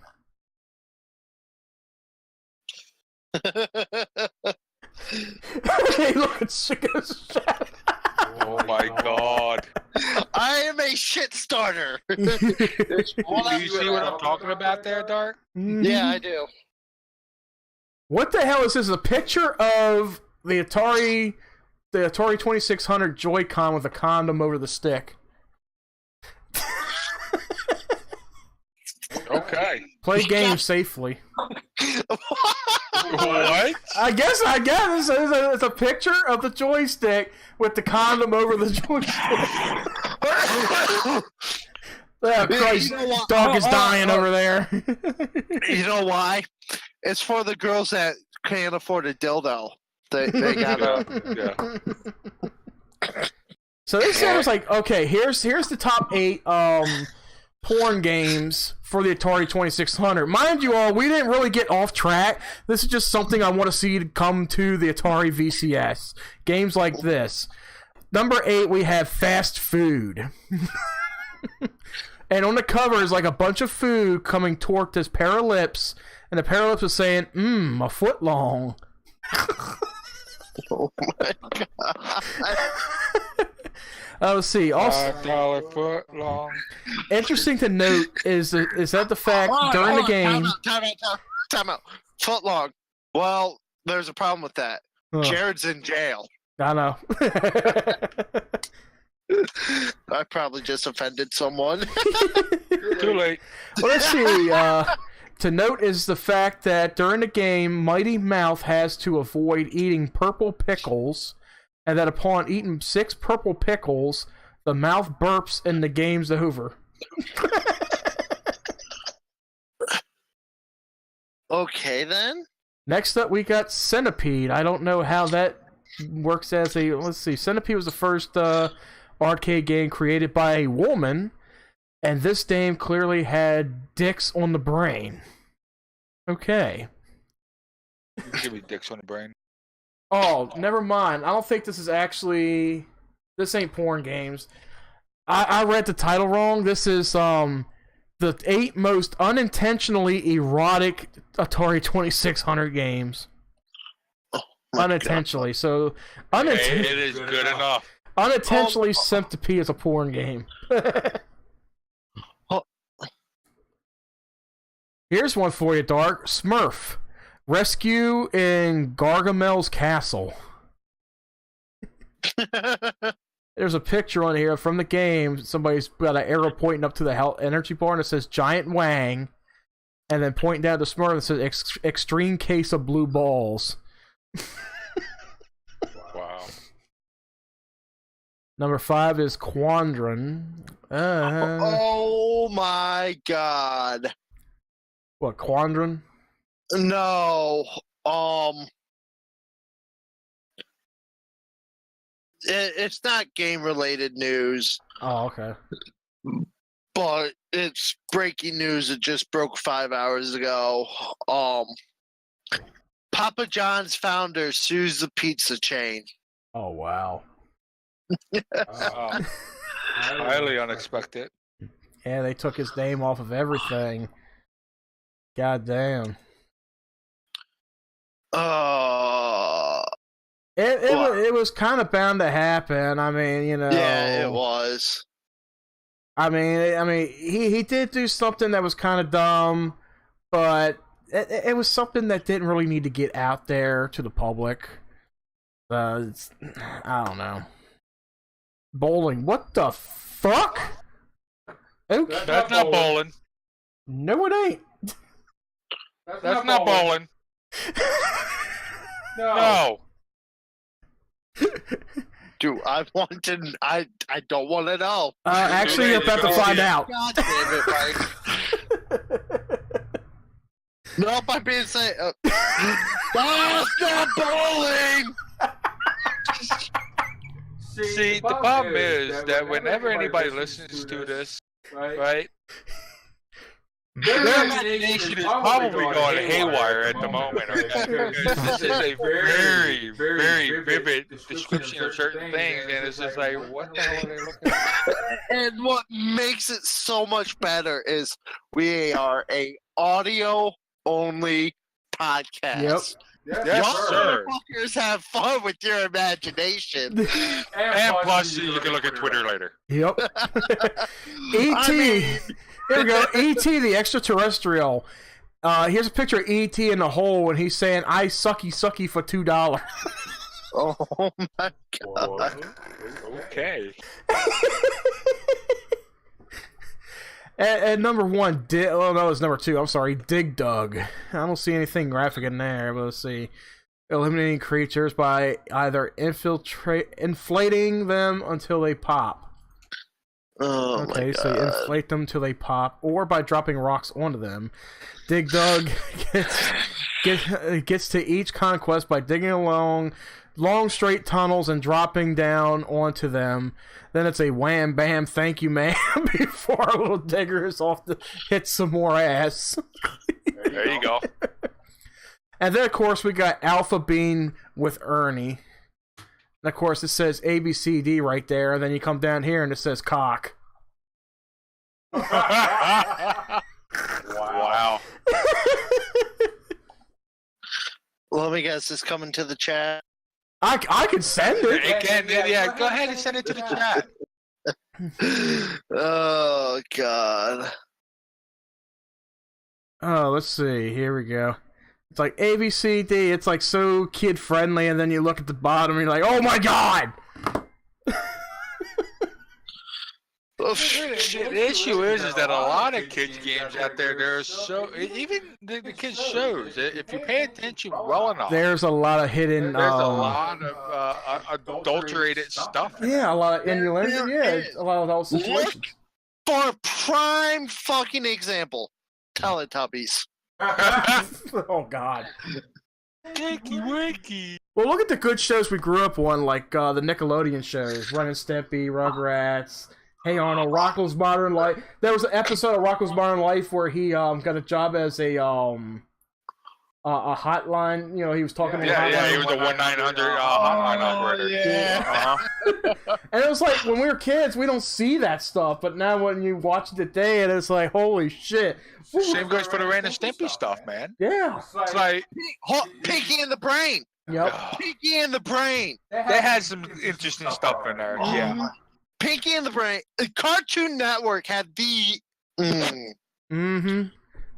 Nickelodeon pushed limits. They did. Cartoon Network just said, fuck the limits. We're going to put as many adult-rated jokes as we can in our shows. Well, here's and another see if we thing. can catch 'em. Nickelodeon was also, I think, in association with MTV Studios. If you remember watching the older Nicktoons, you know, when they get to the ending credits and they would do like Nicktoons, and then they'd talk about, like, I think there was something in there, like, especially Ren and Stimpy had like something dealing with MTV networks or something. From what I believe, I believe what it was. And then of course you got, you know, stations like MTV that were airing Daria, Beavis and Butthead. Oh my god. I'm the crystal. Not too many bumble. Pop my cherry, Butthead!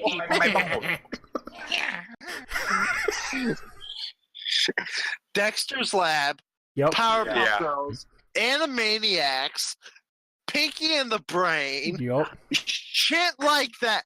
They broke the limits of shit they should do in their shit. yeah. I would say they were the reason why that a lot of cartoons now are more children friendly instead of adulterated. Except for certain ones like Well, SpongeBob still has its moments. like Adventure Time, that's pretty adulterated, and other shows that are very similar, like what is it, Gumdrop or some shit like that. I can't remember. Oh, yeah, and then of course you still got But the it's- same old shows like Family Guy, Oh yeah, that's a given. Simpsons. Those actually are focused for adults. They're not meant for children. Well, actually, anymore, like Family they used to be. Guy is a little bit more PG-13. Simpsons is PG, but it's almost kind of borderline. It's still focused for the adults. It's Yeah. not really for kids, Yeah, not like it used to be. that's Well, true. Great example of a fucked up joke in Powerpuff Girls. That squirrel that they found. Oh god. And Blossom and Bubbles wanted to call the squirrel Lady Josephine and Miss Fluffy. And Buttercup's like, I think we should call him Bruce. And they're like, you can't call her Bruce. And Buttercup's like, well, how do you know it's a girl? Squirrels eat nuts. Seriously, you're gonna put some. And it's like we don't catch that when we're kids. No, you don't. Or the girls tell their friend that the professor created them by accident, and their new friend says she was an accident too. You don't catch this shit when you are younger. No, because your mind is so innocent. You don't think about that stuff. But when you are older and you go back and watch these classic cartoons that we grew up on, and you're like, that's fucked up. Yep. How did they get away with this? Like, that's fucked up. What's up? Oh. Well, yeah, this. Damn. Woo, we got so much off the topic. This was actually pretty good topics of how we ended up here and all. I mean, you can't talk about next gen all the time now. Right, we covered what we need to. Yeah, pretty much. Microsoft's got their 2 new things coming out.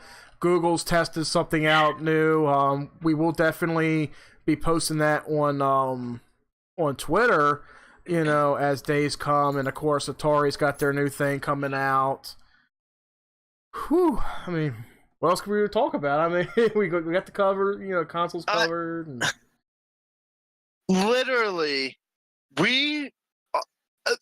okay. Yes, we covered next gen. We covered all that. But let's face it, our podcast is not going to always stay on the topic that we choose. Yep. Yeah, it'll be spoken. We will trail off the path. And we'll Right. go to the topic, Yeah. and we'll be off the path. That's typical for any conversation that you're in. Yeah. Right. Well, like I said, we're sitting here talking about everything, and then We're having a good time, good laughs. Right. And all of a sudden, I pull up, internet on my laptop, and I see from an article from 5 hours ago, Papa John's is suing the pizza chain. Yep. That's crazy, though. That's just hilarious. I can't get over that. It's something like that is going to be. It's got to be brought up, because otherwise, no one's going to hear about. I mean, if no one pays attention, no one's going to hear about that. That's true too. Yeah.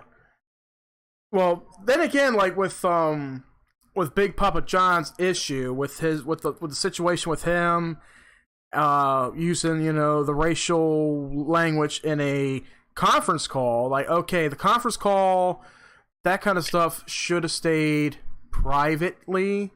It shouldn't have. I don't think it should have been something to be blown out of proportion. That is more of a private. That's like a public stated information. It didn't happen during a conference call. It happened during a media training call. Oh.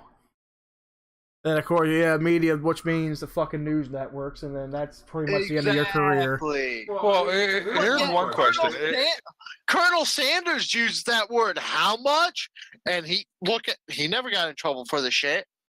Well, then again, look at the times, too. Like, back then, times were different than now. Like, now, it doesn't matter, though. Yeah, you got Roseanne Barr, who said what she said, which, in a way, wasn't even really remotely considered racial, but look at what they did with her. They took her show off.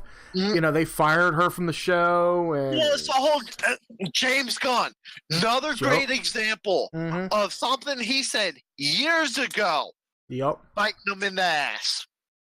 Yeah, and it was everybody was saying something like it has something regarding pedophilia or some shit, and it's like, okay, that's in the past. Why would you bother to bring that up now to hurt his career? Well, same thing for that real famous cook. I can't remember her name for the life of me, but she kept on saying the N-word consistently. Yeah. But this was way back in the day. Mm-hmm. But now, because people brought up that, yeah, she said this, and they took away her show from the Food Network. Mm-hmm. They just basically destroyed her life. God, I can't remember her name for the life of me though. Yeah, I forgot who it was too. Just like with Michael Richards. When Michael Richards did the same thing, he's not really acting that much anymore. But I bet you anything, if he were to step back in the spotlight right now, somebody is some loser out there is going to bring up the fact that, oh, he said this word.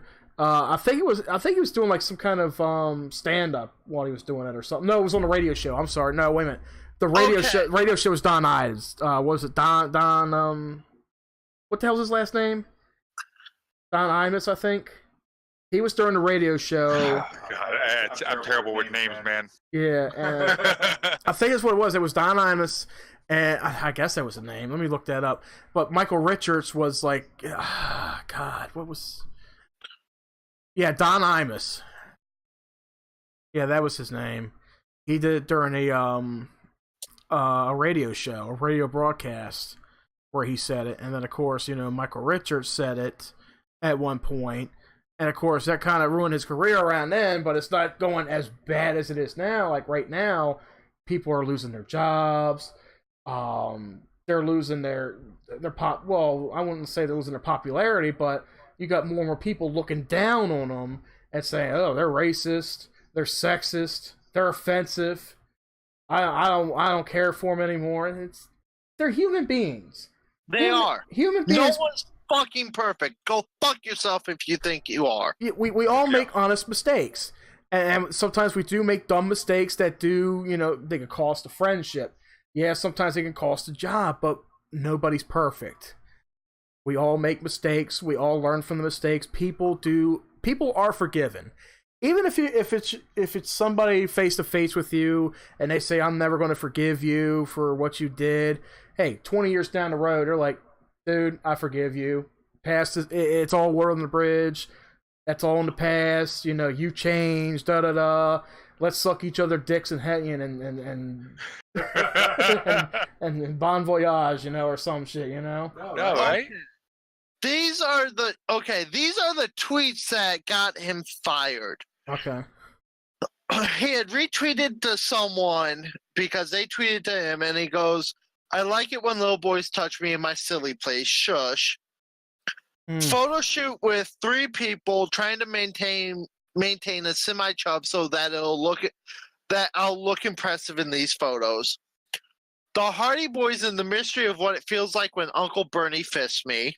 That's funny. That is funny. And he even did hashtag sad children's books. Wow. Damn. The Expendables were so manly, I fucked the shit out of the little pussy boy next to me. The boys are backing down.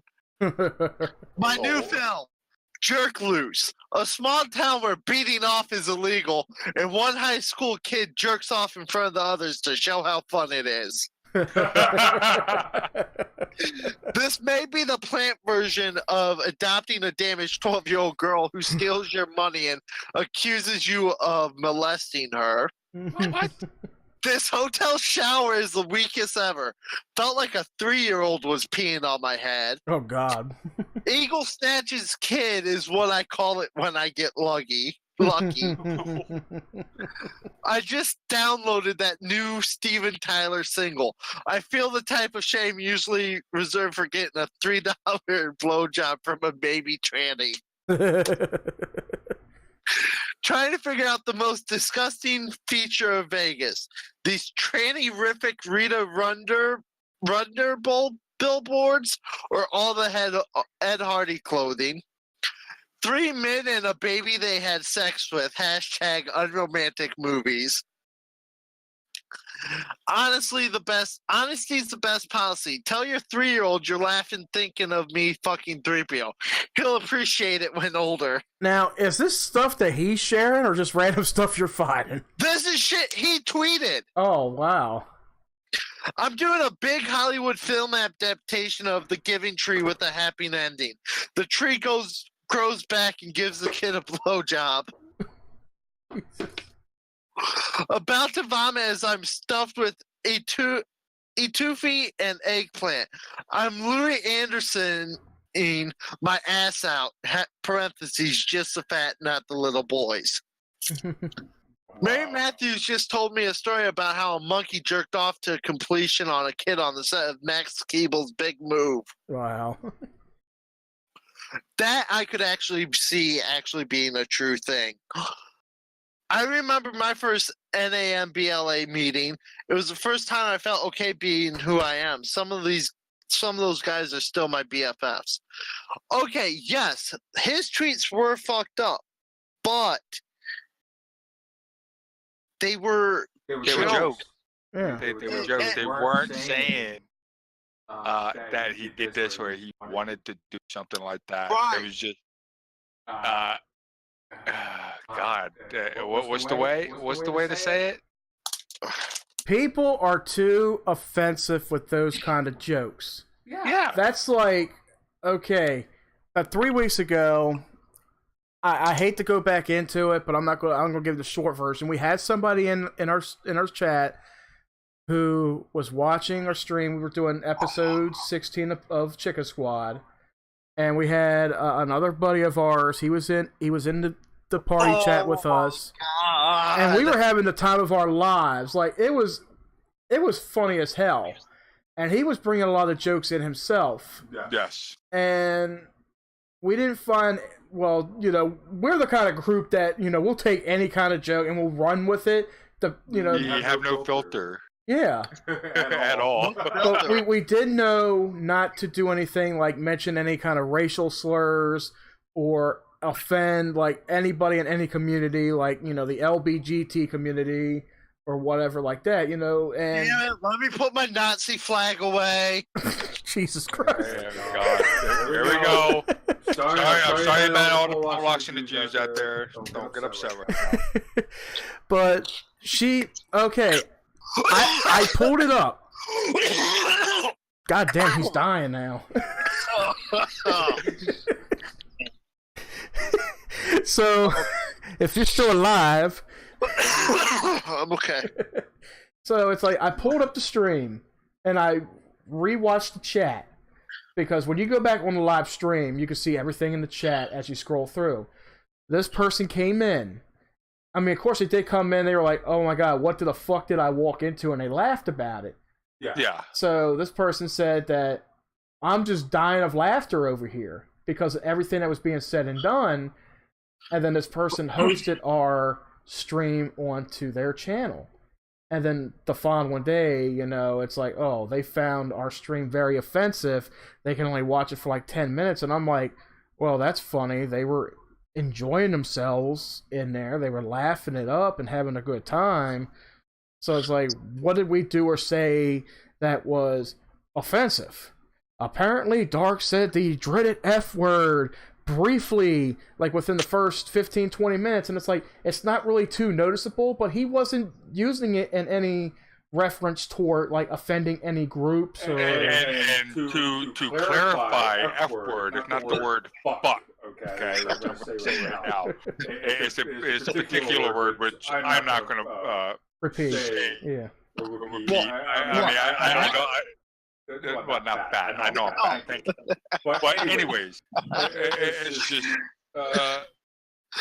Apparently, it wasn't. It took it wrong the way it was said when we heard this video because it wasn't really attacking anybody. It was attention to a person that was outside the stream in the conversation at the very beginning. Then it was said one other time later on in the stream. Correct? Yeah. That was it. That was it. I'm sorry. I have nothing against any race, culture. You can be gay, straight. You can go fuck a dog for all I care. I don't give a shit. All right, Shadow. Listen now. I don't give a shit. I'm not going to sit here and purposely offend someone. If I offend you and you confront me about it outside of the environment it happens in, and you tell me, hey, I was offended by this, I will apologize because I did not know you were offended by this. I am sorry. But I'm also not going to sit there and carefully watch what I say. That's not me. So deal with it. Yeah, it is the kind of thing to where, I mean, understand that any of our stream podcasts, Chicken Squad, any random gaming stuff, there is, we really shouldn't even have to put it on the stream. It is a, well, what's the word that I used before? I'm drawing a blank. Kind of filtering, maybe, or Barrier? barrier? No, it was something that I said when we were stream. For mature audience, Yeah. this will be. Yeah, it's a disclaimer. Yeah. Yes, a disclaimer, and it's just like we are an unfiltered group. Like I've said multiple times already, Yeah. we are extremely unfiltered. Yeah, and if you come to our channel, you see our banner. It's like we're live and cranked. As in, you know, we have no barriers. But when we're rolling with the stream, we do know what to say and what not to say. Exactly. Because we know and understand the guidelines. Right. If it's in private, just our group of friends, and we aren't live streaming it or recording it for anything, it is absolutely nuts. There's racist jokes, there's racial slurs. I will sit here and make jokes about 9/11 and get a laugh out of it because that's our sense of humor. Mind you all, I did not say that myself. All right, get that out. Oh God, yeah. Pussy. But yeah, it's like, you know, we're a little bit wild rambunctious ourselves outside the stream, but when it comes we also grew up in the generation where we don't get offended easily. Yeah. We have a backbone. We have thick skin. I don't need a safety zone because somebody says I don't like the way your hair looks. My hair looks weird.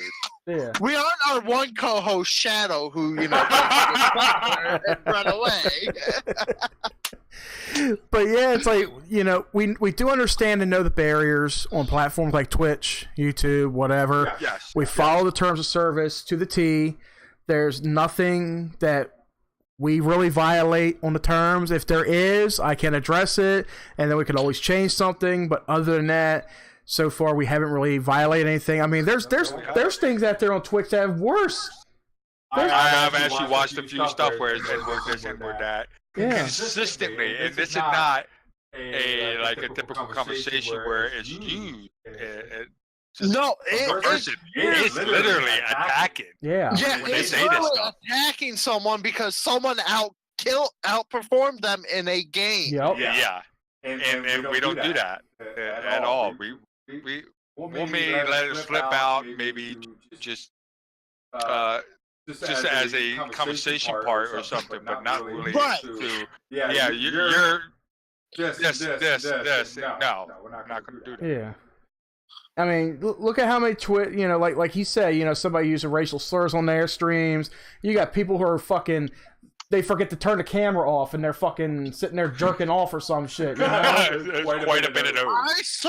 I saw a Twitch stream a couple weeks back where literally dude forgot to turn his camera off and literally hit his bong in front of the camera.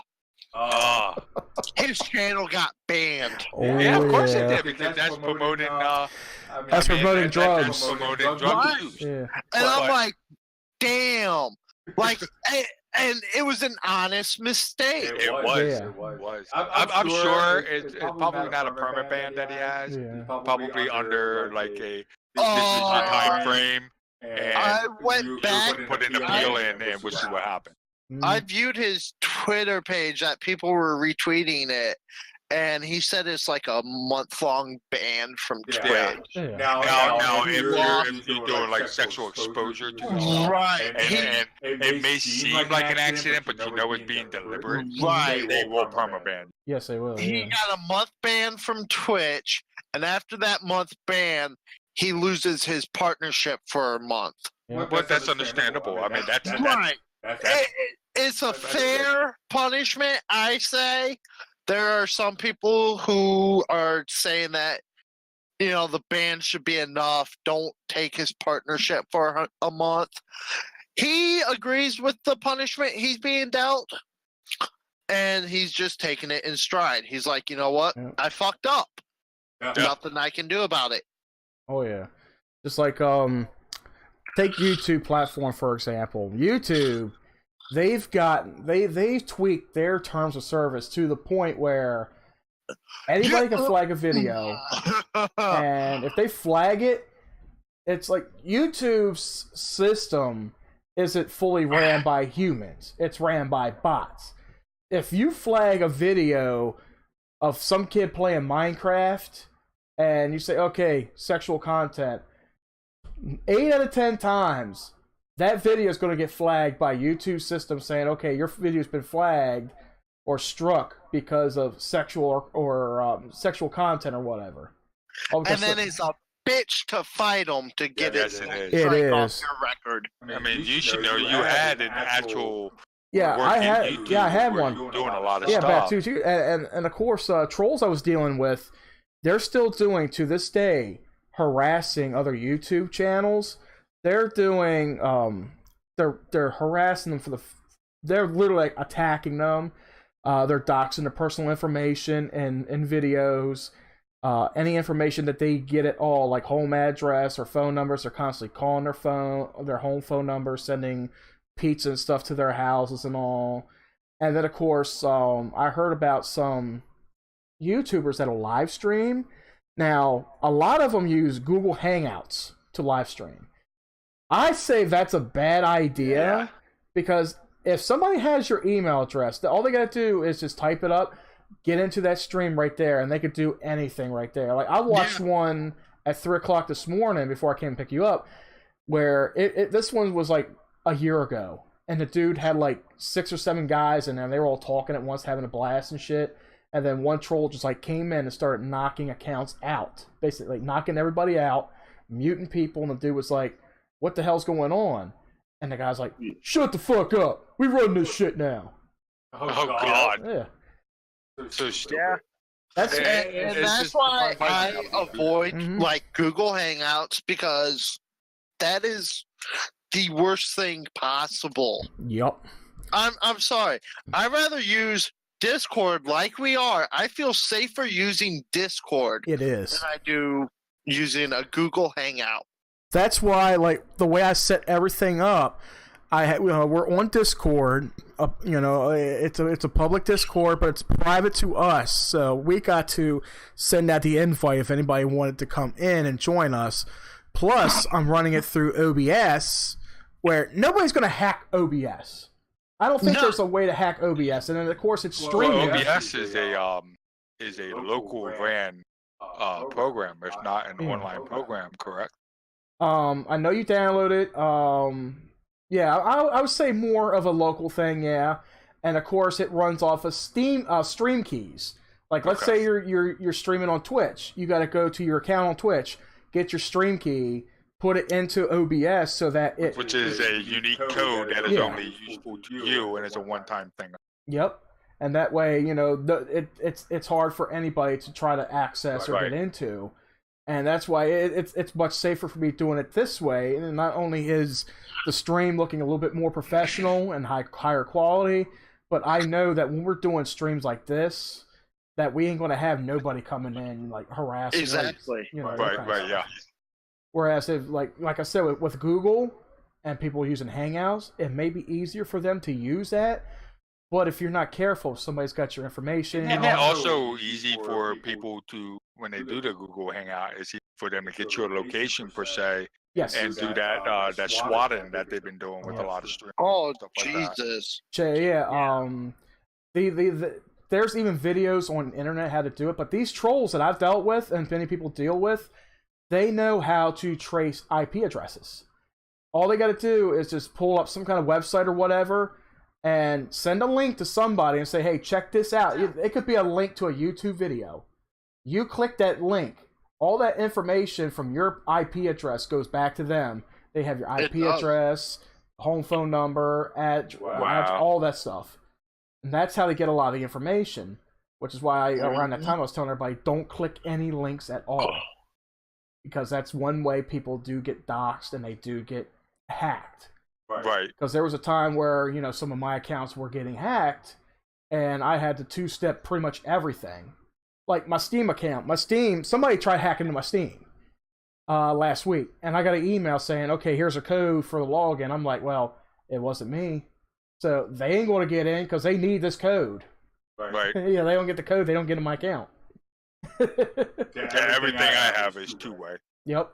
And that's the safest way to go with anything, whether it's Discord, whether it's Xbox, PlayStation. Like my Blizzard account. Every time I sign in, I get the alert on my phone, and I'll accept it, make sure the code matches, and that's it. Yep. That's the safest way to do it. And it's sad that this kind of stuff happens online, yet people like us, or other people doing the same thing, you know, people are like, oh, that's very offensive, you know, I'll flag them. Like, there's people out there doing worse. You know? Oh, God, yes. There's people out there, you know, affecting people's lives. Actually, before we get off here, because we just ran over the 2-hour mark, I figured you can close out with a couple more things. About a year ago, there was a YouTuber. I'm not going to mention his name, but he was, you know, he was trolling the same group, but he wanted a little bit of recognition. You know, he was looking for friends online, you know, because this person was taking care of his grandmother. You know, he was tending with his grandmother who was, you know, very ill, you know, and she wasn't dying or anything, but he was caring for her and he was working hard, but he didn't have a social life. And his social life was online. And a lot of people are like that, you know, it's like you don't go outside, meet friends, you go online when you get home and you talk to people on the internet. So this same group of trolls harassed him so much to the point where it was said, I don't know if the police report is accurate, but they claim he killed himself that night. And the stream is still on YouTube, where they just pretty much logged in to his Google Hangouts when he was chatting with his buddies, knocked everybody out, calling him, using racial slurs to him. He's a Hispanic kid, using racial slurs to him, telling him, we own this shit, motherfucker, we own you, blah, blah, blah, all that kind of stuff. They were constantly doing this. So, cyberbullying with that kind of stuff, you know, cyberbullying in general to that degree, you know, a YouTuber, somebody who was doing YouTube, you know, and he was enjoying it, you know, he wasn't making any money off of it, he was just having fun, goes out and kills himself. All because this group of people wanted to be stupid about it. And that kind of shit is happening right there too. And it's just like, you got shit like that happening. And then you got one person, like I said at the beginning of this, it's like one person comes to that, it's like, well, you're offensive. I'm offended because, you know, I'm part of this group, blah, blah, blah. And like, look, like I always say, if you don't like what you see, bye-bye. Exactly. Don't watch it. There's the door. Get the fuck out. We don't want you here. Yeah. Yeah, that's why there are options and choices for everybody out there in the world. Doesn't mean because one person watches it that you were forced to watch this. Mm-hmm. You don't like it, you're going to ruin it for that one person. Yeah. That's bullshit. Mm-hmm. There's other things that you can like other than that. Yeah. So it's like, just remember this, guys. Like, if you think what we do is offensive, you know, just remember there's worse things going on social media than there are in our chat, in our stream. There's much worse things out there. Yes. If you're so offended, hey, look, there's a door. Don't let it fucking hit you, where the good Lord split you. Exactly. Or at least stand there and let Dark let Dark slam it in your ass. Better yet, huh? I'll take you to the cliff and I'll just Spartan kick your ass off of it. This is Sparta. There we go. I don't give a shit. So yeah, all right, guys, we just hit over 2 hours. We can go ahead and close this off. This was a really good first stream right here. I mean, we didn't have too many people in the chat, but hey, fuck it, we were having a good time chatting it It's up. the beginning. Yeah, and this you guys are going to see this on YouTube. It's going to go up on YouTube tonight. You guys can rewatch it then. You can also still rewatch it here on Twitch. This is a really good stream. Next episode of Tune In Live could be next week. Dark did give us an idea for the next topic. You know, we're going to talk about these good old comedy movies. You know, these I don't know if I can call them classics. Maybe They're called classics. Yeah, You can read their classics. Classics at this point. I was like, I still got to see Super Troopers too. If not tonight, I'll watch it sometime over the weekend with Bane. You know, because I'm like, hey, you'll be here for a while. Well, I mean, I'm sorry. I had to kick him out. He was hogging the bed. I got tired of it. Yeah, well, I owe it to him. You know, after that fateful night when he gave up his spot in the lifeboat after the Titanic went down. So, so anyway, Dark, any closing remarks before we head out? Yeah. Y'all have a good night. How about you, Ben? No, I'm good. Y'all have a good night, man. All right, everybody. Thank you for coming out. Thank you for joining us. Once again, you see the links below the channel, the stream for the Twitter, Facebook, and our Patreon and YouTubes.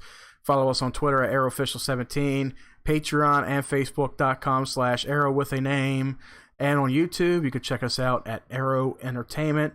Thank you guys so much for coming out and checking out us crazy guys, and we'll see you next time.